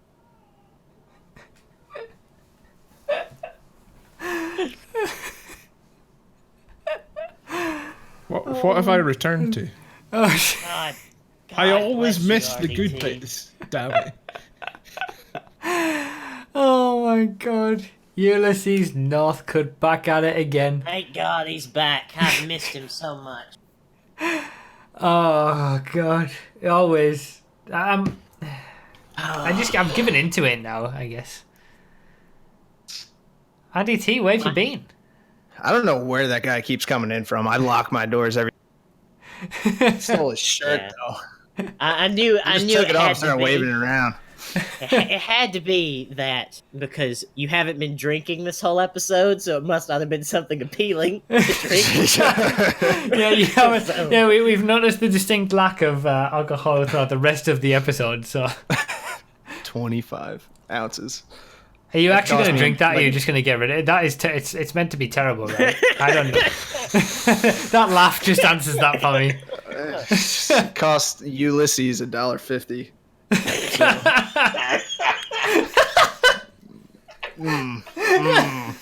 Oh, I'm dying. Oh God. I might Oh, that was good. I'm just for dying old time's again. sake.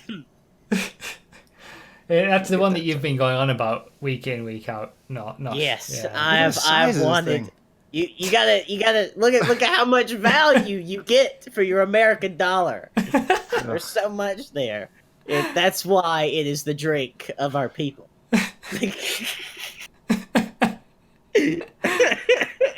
Oh my God. It literally tastes like nothing. There's maybe a drop of alcohol in that. Yeah, it's like 4.2% maybe.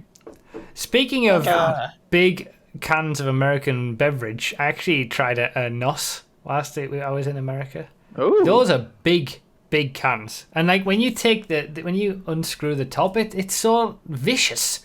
It's like psh, But yeah, it's a lot like me. Never mind. I'm not gonna make that joke seems a bit too easy. but it didn't taste very good.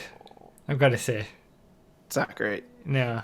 I prefer Monster, to be fair, but Again, Is that Nos because you didn't disappointed try me. the sugar-free one. I didn't. Yeah, again, Nos is disappointed you. Yeah. Okay. Bruffy's Racing Corner. I mean, Lewis Hamilton won the championship. How did Ricardo do? Nothing of any note. In Aren't fact, you supposed to Verstappen has know done that? much better recently. So Man, why can't But- Ricardo be good? he's had I some want Ricardo problems. to win. No, I don't want problems. All right, so I mean, there's no point in doing it. The championship's over. We're not going to do a Bruffy's Racing Corner until next year, but that's not going to be. Can any we have point, the 'cause- Ricardo we saw the fan pictures. corner? Jaji, can someone permit Jaji to link that photo of Daniel Ricardo on like Daniel or Dave? Or, why can't I speak? Dale Earnhardt, like Avenue or something. Like, could we please get Jaji a permit, please? Thank you. Didn't they we swap need to see this helmets? photo. Ricardo swapped helmets with Dale Earnhardt, I think. So I don't know, something like but that. this Anyway. photo was beautiful. He tweeted Okay. it at me, and it captivated my heart and my soul, and it really just told me that I am the fan of the correct Formula One driver. It's what. Honestly, since I've seen that photo, I've slept better at night. Honestly, it was so beautiful. It was like seeing a wonder of the world. Honestly. And hopefully, Josh, you can find this photo and link it to us. What did you say it was? It was Daniel Ricciardo in a Dale Earnhardt shirt.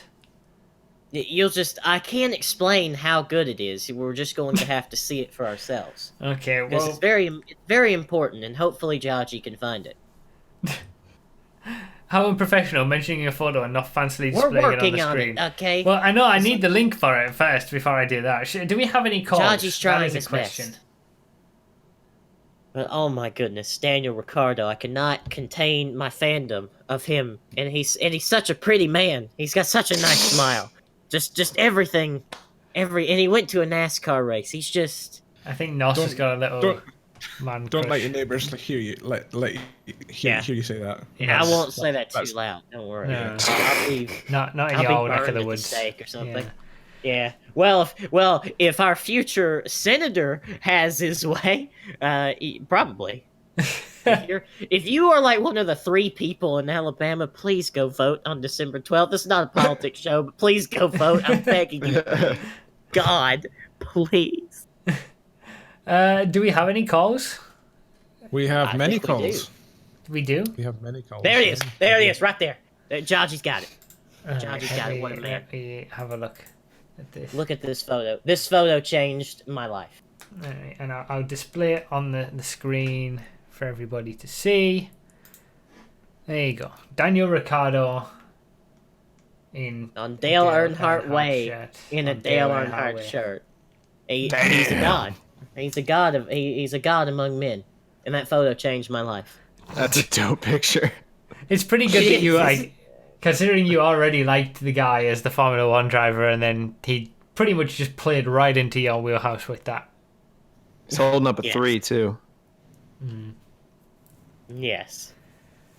Okay, well, now that we know that Nos has a man crush on Daniel Ricciardo, Who wouldn't? To be yeah, fair, he's one of Cardi B is- he's one of my favorite drivers as well. Man's a snack. Careful, Shaniqua will get jealous.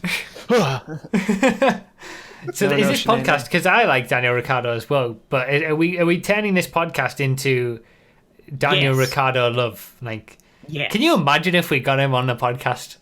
Can you imagine how cool that would be? Well, actually, I don't think it would be a good.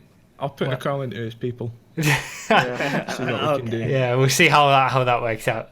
I feel like you need a fair chunk of change for something like that. Well, we'll see. All right, callers, let's do it. Who have we All got? right. First up, we've got Mr. C. Wilson. Hello, caller on the Choking Hazard podcast. If you're in Europe, keep your eyes locked on the show. And if you're in America, keep your eyes locked right on Bruff's girlfriend. Who's your question for? And what's your question? I've unmuted him, by the way. He's muted himself, See, so Wilson? I can't do much. There you go. Oh, We got him there we on go. the line. Okay. What is your question? My question is, what is your view on pre-order DLC? For example, with Formula 1 2017, you had to pre-order it to get the Senna McLaren. Awful. Trash. Oh, you mean like pre-order bonuses? Yes. It's trash. Oh, okay. Yeah, I agree. It's absolutely trash. But Yeah. I mean, oftentimes, like a year down the line, they become available anyway. So it's like it's bad on two levels, because initially it's bad because you don't get access to the content unless you pre-order, and then a year down the line it's bad because those who did pre-order and put up their money thinking that that was the only way to get the content then have everybody else just freely able to get the content as well. Gears of War 4 recently did that with the pre-order characters that they had, and they just released them, and they've done that before. Like, yeah, anything that is created and ready to go in the game when it's released that isn't in the game is bad. Yes. Do you I agree? agree. Yeah. RDT, do you have any thought? I fully agree with that. I mean, I have pre-ordered games, and it's a nice little bonus to have, but I would never pre-order a game just to get the bonuses. And I know that's the incentive. And it encourages pre-orders in the first place, which no one should ever do. If you were No. listening to this, Nah. if you've pre-ordered something, you need to cancel it. This Yeah. is your last pre-order. Do not pre-order video games. Do not. Hardware Do is not. okay. You can pre-order hardware, but not software. No games. Do not pre-order games. It's just terrible. Wait. I wouldn't pre-order hardware either. I wouldn't pre-order anything. Well, there's been a Myself, few I times mean. where I've pre-ordered games and then just not played them and been like, why didn't I get this? And then you also pre-order the collector's edition or the deluxe edition, and if you don't play the game or it doesn't turn out to be as good, like Mass Effect Andromeda, I got the deluxe edition for it, pre-ordered it, prepaid for it and everything, and $80, something like that. yeah, Something and ridiculous. what was the point? Because it wasn't that good, and I'd rather have waited and saw that the reviews weren't that good, picked it up on sale, and then realised, oh yeah, I'm not really that bothered. So yeah, pre-order culture is just as bad as microtransaction culture in the holding back of content that should be in the game. The only good argument I've seen for pre-ordering is it allows developers to see the overall interest in the game and set their server bandwidth accordingly. They which is should good. set their server bandwidth to the maximum that they can afford on budget. Well, no, that's completely unfeasible in Well- the business world. No, when you consider how much it costs, they Well. could completely bankrupt their business doing that. So that's the only. And then I don't have a solution for good them, argument. but I'm not saying it's a good thing. Yeah, I'm not saying it's a good thing. I'm saying that's the only good argument that I've seen for pre-ordering. Well, if it's one of those larger titles like Call of Duty or whatnot, then they could probably just go off of, trends, and previous games. It's Yeah, all they- for they the don't numbers, like- they don't so they like know how taking many a punt. people they have buying the game, so that they can please the investors before they've even sold the Yeah. game, and then have all that money ready to go. I mean, but at this point, you can take those risks, especially with the microtransaction culture, because they're making so much money. yeah. Not that they Somebody care about mentioned Forza anything. 7 in the chat just quickly, and I just want to mention a bit after the last our main topic of conversation, that in the video that I put up about my motivation for GTA was pretty low because of what had happened, and people were suggesting just you can play some other games, play some racing games and stuff, and why not Forza 7? And Forza 7 was a common thing for people to suggest in the comments that I play, but that's full of loot boxes and nonsense as well. Yeah. So I'm going to try Gran Turismo Sport because it looks like there's nothing of that, and I'm happy about that.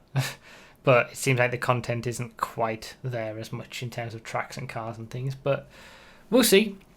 But yeah, I am going to expand my horizons, but not with Forza 7, and I'm not interested in Forza at all anymore, to be honest. I'm barely All right. interested in racing sims in general. Anyway.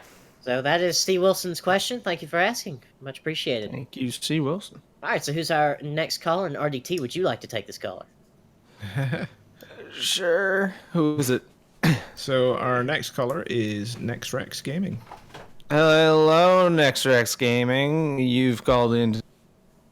I was choking down Natty Light. What's your question? I'm dumping the rest of that out. Hello, That's what you first open of all, with everyone. is you just come in here and me.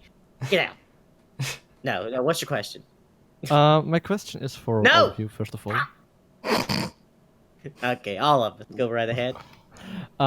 So what is your opinion on free-to-play games? Like, for example, all the EA games with the free-to-play, like Need for Speed World and stuff, where you basically had a huge microtransaction in the game, or even more pay-to-win, and then they just got shut down. Hold your question. Yeah, hold on. I think the stream is Yeah. dying. It's all right. It's come back again. It's fine. And it was recording all the way through that as well. So the Twitch chat didn't get to hear your question, but those who are watching it on YouTube have heard all of that. But just go on, Nos. Quickly repeat what the question was. What were the general gist? Well, we can let Nexrex repeat it. Could you repeat the question, just so everyone can hear? Of course. What is your what you think about free-to-play games? Like Need for Speed World or so, and EA stuff that got shut down. That was with microtransactions and more like pay-to-win, and then they got just shut down because that it hasn't paid out for EA or other developers. I mean, it's a shame when a project gets shut down because it's not profitable. I never had any experience with that game. Yeah, neither did I. I saw it a little bit, but I think you would think that. I mean, if it was a pay to win type thing, although it's free, even if it's free, you're still walking a fine line, to be honest, with pay to win.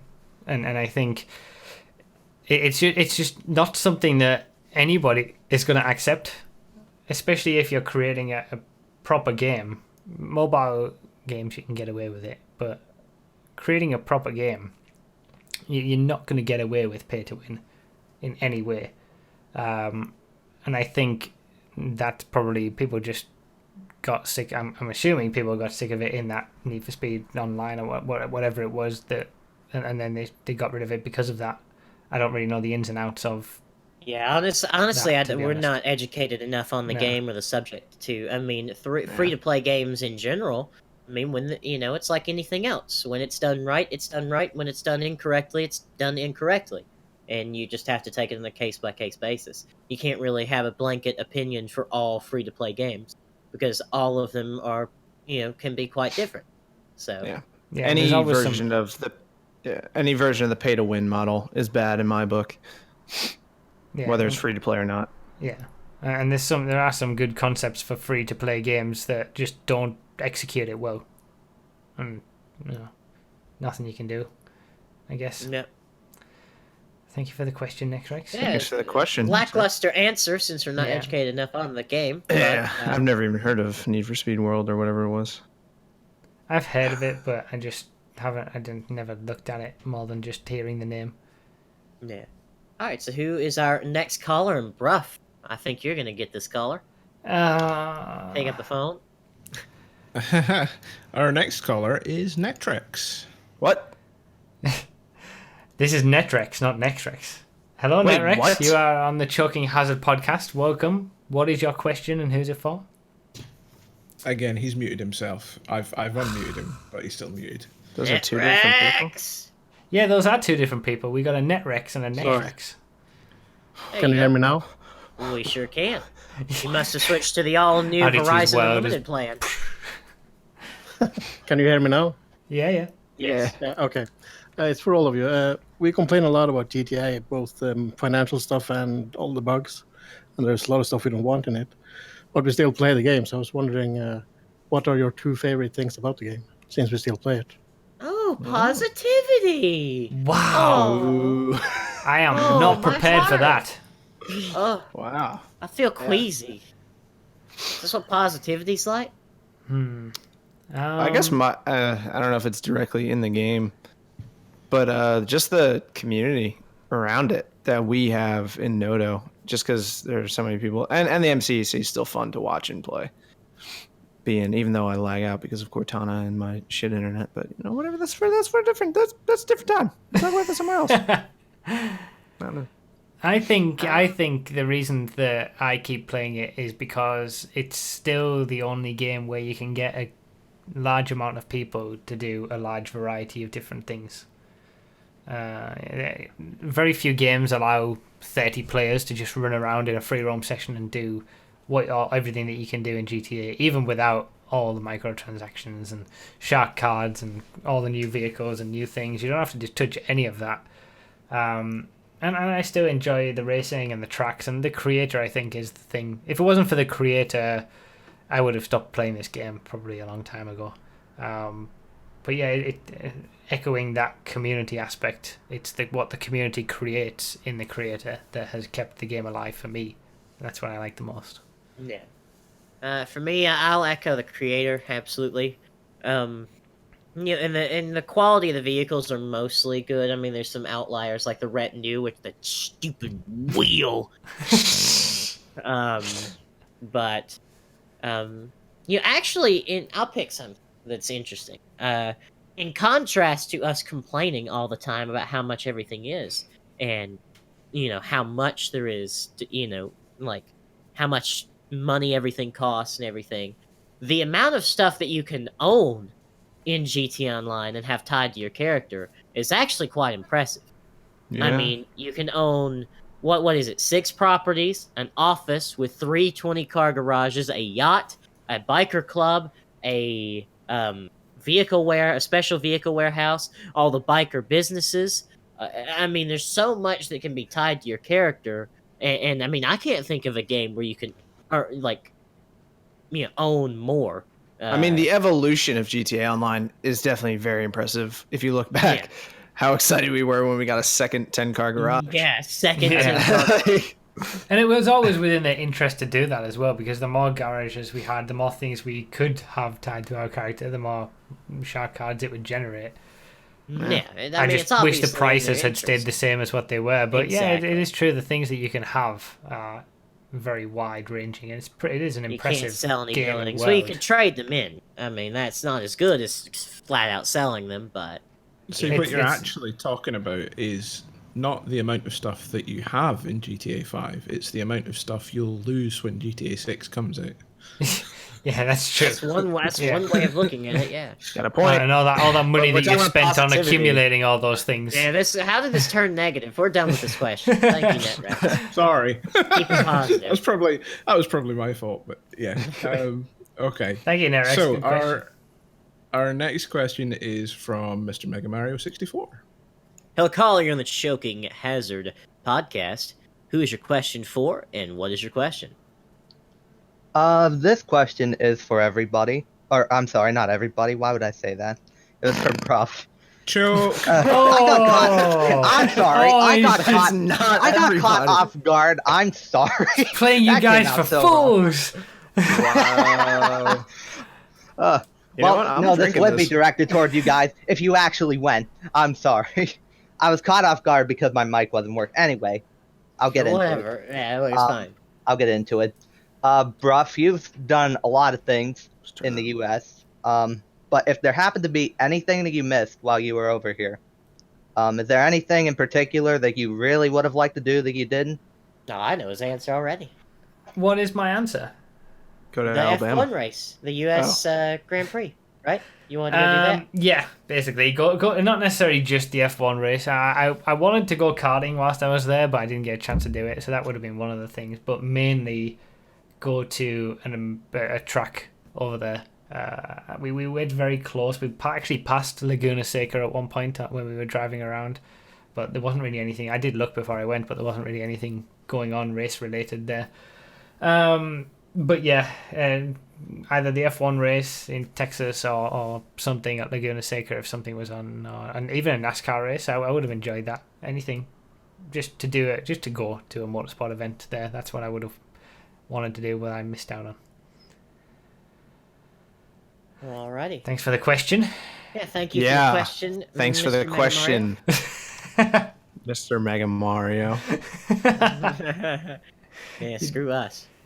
Okay, Our next question is from the wonderful Mr. Sarge360. Oh, one of my favorite people. Yo, welcome to this Stars welcome back to the 360. show. Welcome back to the show. Who's your question for? Is it for everybody? Is it for Bruffy? Apparently, this is the same thing. What's your question, bro? We've never had any personal questions just for myself or RDT. It's always rough or everyone. Oh, thank you, guys. And it's good to be in the same room again. I've missed you all very much. Hope you're all having a good evening. This is not so much a question. I think this is really, I'd like to reminisce the wonderful meeting of our big baller Bruffy Twitch partner streamer and the wonderful Summit 1G. I think for the viewers, it would be so nice if Bruff could just repeat the meeting. I mean, and if he needs a little bit of help, I was there, and in perspective, Summit 1G, biggest streamer on Twitch, knows who you are. Biggest streamer on Twitch. Knows who you are. Well, not an awful lot happened, to be honest. I mean, it was just... Oh, you're playing it down. You're playing it down. I don't know what you're talking Why about. wasn't he immediately invited onto this podcast? Yeah, that was a mistake. But he was in the middle of a meet and greet outside the front of TwitchCon, and I didn't want to kind of, take away from what he was doing, but... You just barge your way to the front, say, look, I've got this podcast, you know who I am. It's one of the best up and coming podcasts on the internet. I think you should be a part of it. Let's talk. That's all you have to do. That's all you have to do. I did. Or just at the end of the meet and greet, like, hey, come on the podcast sometime. Well, I did barge my way in. It was the best thing, though. He just completely missed a queue of about 300 people and just went straight talking to the guy. But I was there for a few seconds, and I just said, hello, I'm Bruffy, and just walks up, just wanted to say hello. Well, let's just recap slightly. Let's just wind it back a little bit. He was off to just put some rubbish in the bin. Walked right past him. Oh yeah, I did. Didn't even see who it was. I walked right next to him as well. I put a bottle in the bin right next to him. And he would look round. He went, "Oh yeah," and then you went back and then said hello. Yeah, I did. Like, oh, Summer, what's up, my dude? It wasn't awkward or anything. It was. I thought. It was very cool. And I just went over and said hello, and I just wanted to say hello. I don't want to, stop you from doing all your meet and greet and stuff. And that was it. When he said we should sort out some GTA racing sometime, and that was it. And then I left. Well, stay up like. Well, you need to set it up because we got debated last night by Summit. He said let's race, and I was on for 2 hours, and he never raced. We got baited, so hopefully he won't bait you just like he baited all of us last night. Well, yeah, I mean, I was pretty. I guess I was just my normal self, and I was relatively okay when meeting Summit. It wasn't, I wasn't fazed by it or anything. But meeting Gold Glove and Van Notice from who I used to watch 5-6 years ago playing Gears, that was a bit of a different story. That was a total mess. I embarrassed myself to the highest extent seeing those, but we'll just focus on the Summit meeting. No, we're gonna focus on you embarrassing yourself in front of your most important people. Tell me, I'm interested. Please. Well, I was walking out of the Twitch partner lounge, and they were walking in, and I was just like, yeah, and said, you don't know me, but I know you guys, and then I was just gushing, and I just gushed and said how much I watched them all those years ago, and inspired what I do now, and all that kind of stuff, and I look back on it and just facepalm constantly about that whole entire thing. Did you get a photo? That could be one of the new emotes, Bruffy Gush. Nah, nobody else was. No one saw that. It was in the partner lounge, thankfully. Yeah. Well, thank you for bringing that up, Satch. Appreciate it. Of course. That's what I'm here for. Thank you for your memories, for your reminiscing. And there's more stories to come. So we'll save that for another time. Anybody else? We do. We've got a lot one of callers more. tonight. We've got one more Yes, we column. We do. do have a write-in as well. The guy was at work and he's taking the time to write in. So I think that's what's your fair. opinion? It's been a while. Fine. Cool. If he's at work, you know, I It's one of RDT's friends as well. So Is it copyright? it is copyright. Yeah. No, no, never mind. Okay, so our next caller is Trumpet Master, our choking hazard choke of the week winner. hello. jeez. Indeed. What a strange occurrence. We have the top chokey on or choker on the show. Yeah, that's not happened before. And Yeah, that's that. Actually, apart from MB Hammer, Sarch has become our second, first repeat guest. Being on Yeah. twice, he was a guest in week 3, and now he's on again. So fests all over the place this time. But anyway, Trumpet Master. A triumphant return. Oh, Let's jeez. let the man ask his question. All right. All right. So there was this kid, right? And he was talking to me earlier, and he was asking me a question about the transform races, and it was very similar. And I thought I'd ask you guys: do we honestly think we'll be able to remove lampposts and other stuff like that in the creator? No. I don't. No. No, I don't. I'm a hopeful, but I'm not expectant. No. I it's don't a think flat Rockstar no. are that nice. You want a lack of polls, you come on over to 5M. All right, that's the only way we're gonna do things. Yeah. You're not removing Fair enough. polls in vanilla GTA. It's not happening. Yeah, no. No way. Unfortunately. No, I don't think so. I'm like, yeah, I constantly Have hope no for that, hope, but no faith, no. See, we're negative again. We're negative. We're negative. we just automatically go to it. I mean, we're not a very positive podcast. Mr. Mega Mario has been on many times, yes, but I meant from being a guest to, Yeah. being on again. But yeah, I don't think so, Trumpet Master. Unfortunately. Nope, sorry. We'll just stick to 5M then. Alrighty, thanks for that. Thanks, man.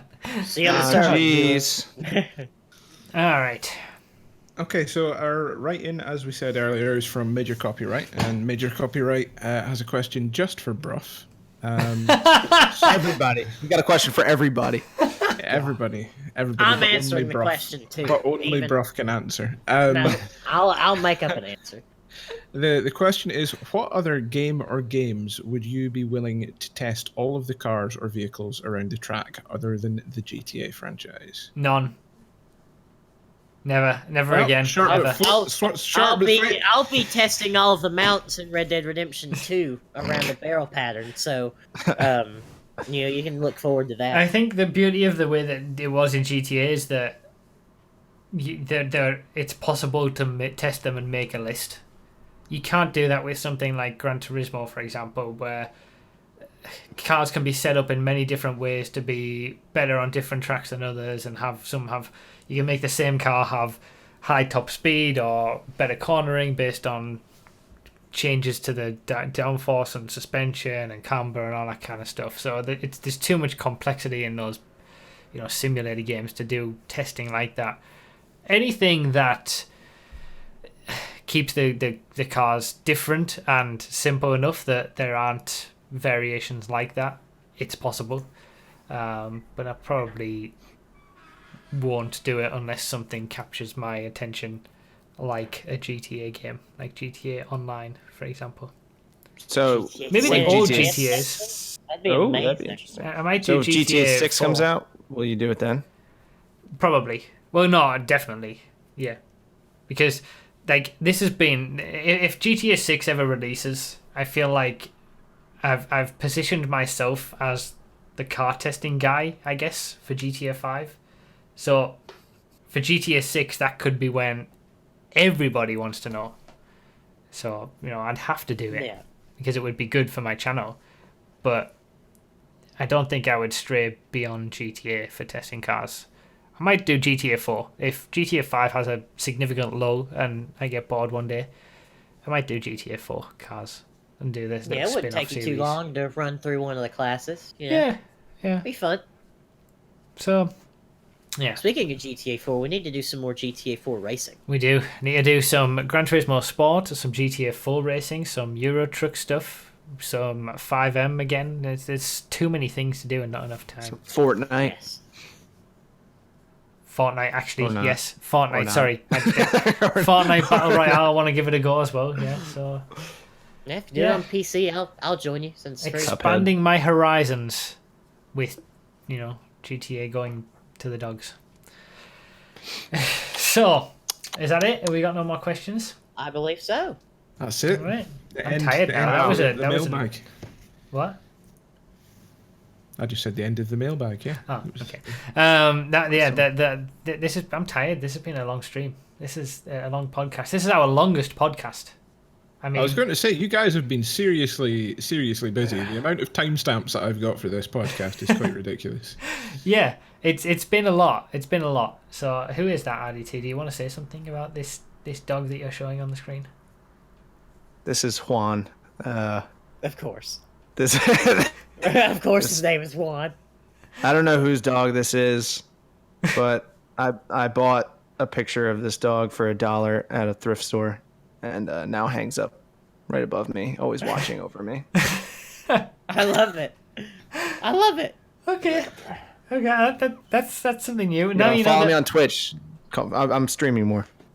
you do know now that people are going to be unhappy if he's never not in the shot now, like the whiteboard, like the hat. He'll always be up there. Oh, now you've said it. Now it's going to be even worse if he's never not in.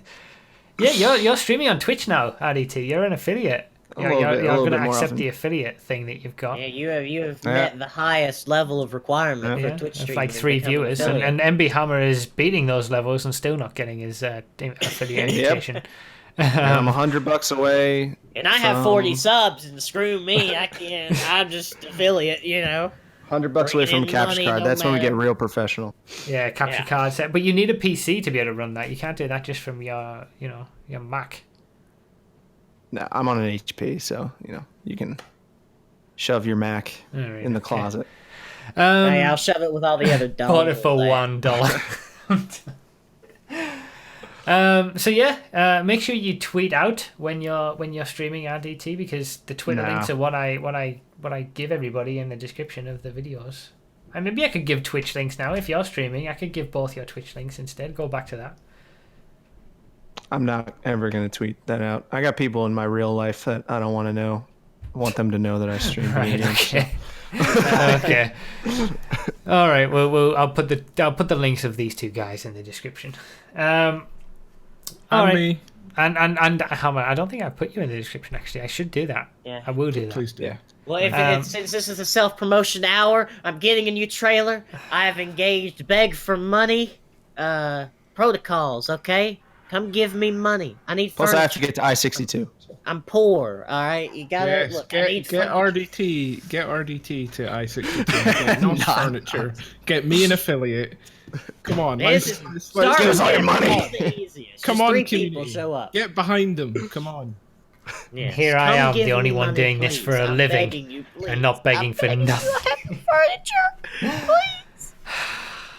please. I'm just gonna end it. That's a good idea. Yeah, A just gaming Twitter. Yeah, just cut this out. Bye, guys. Bye, guys. See you later.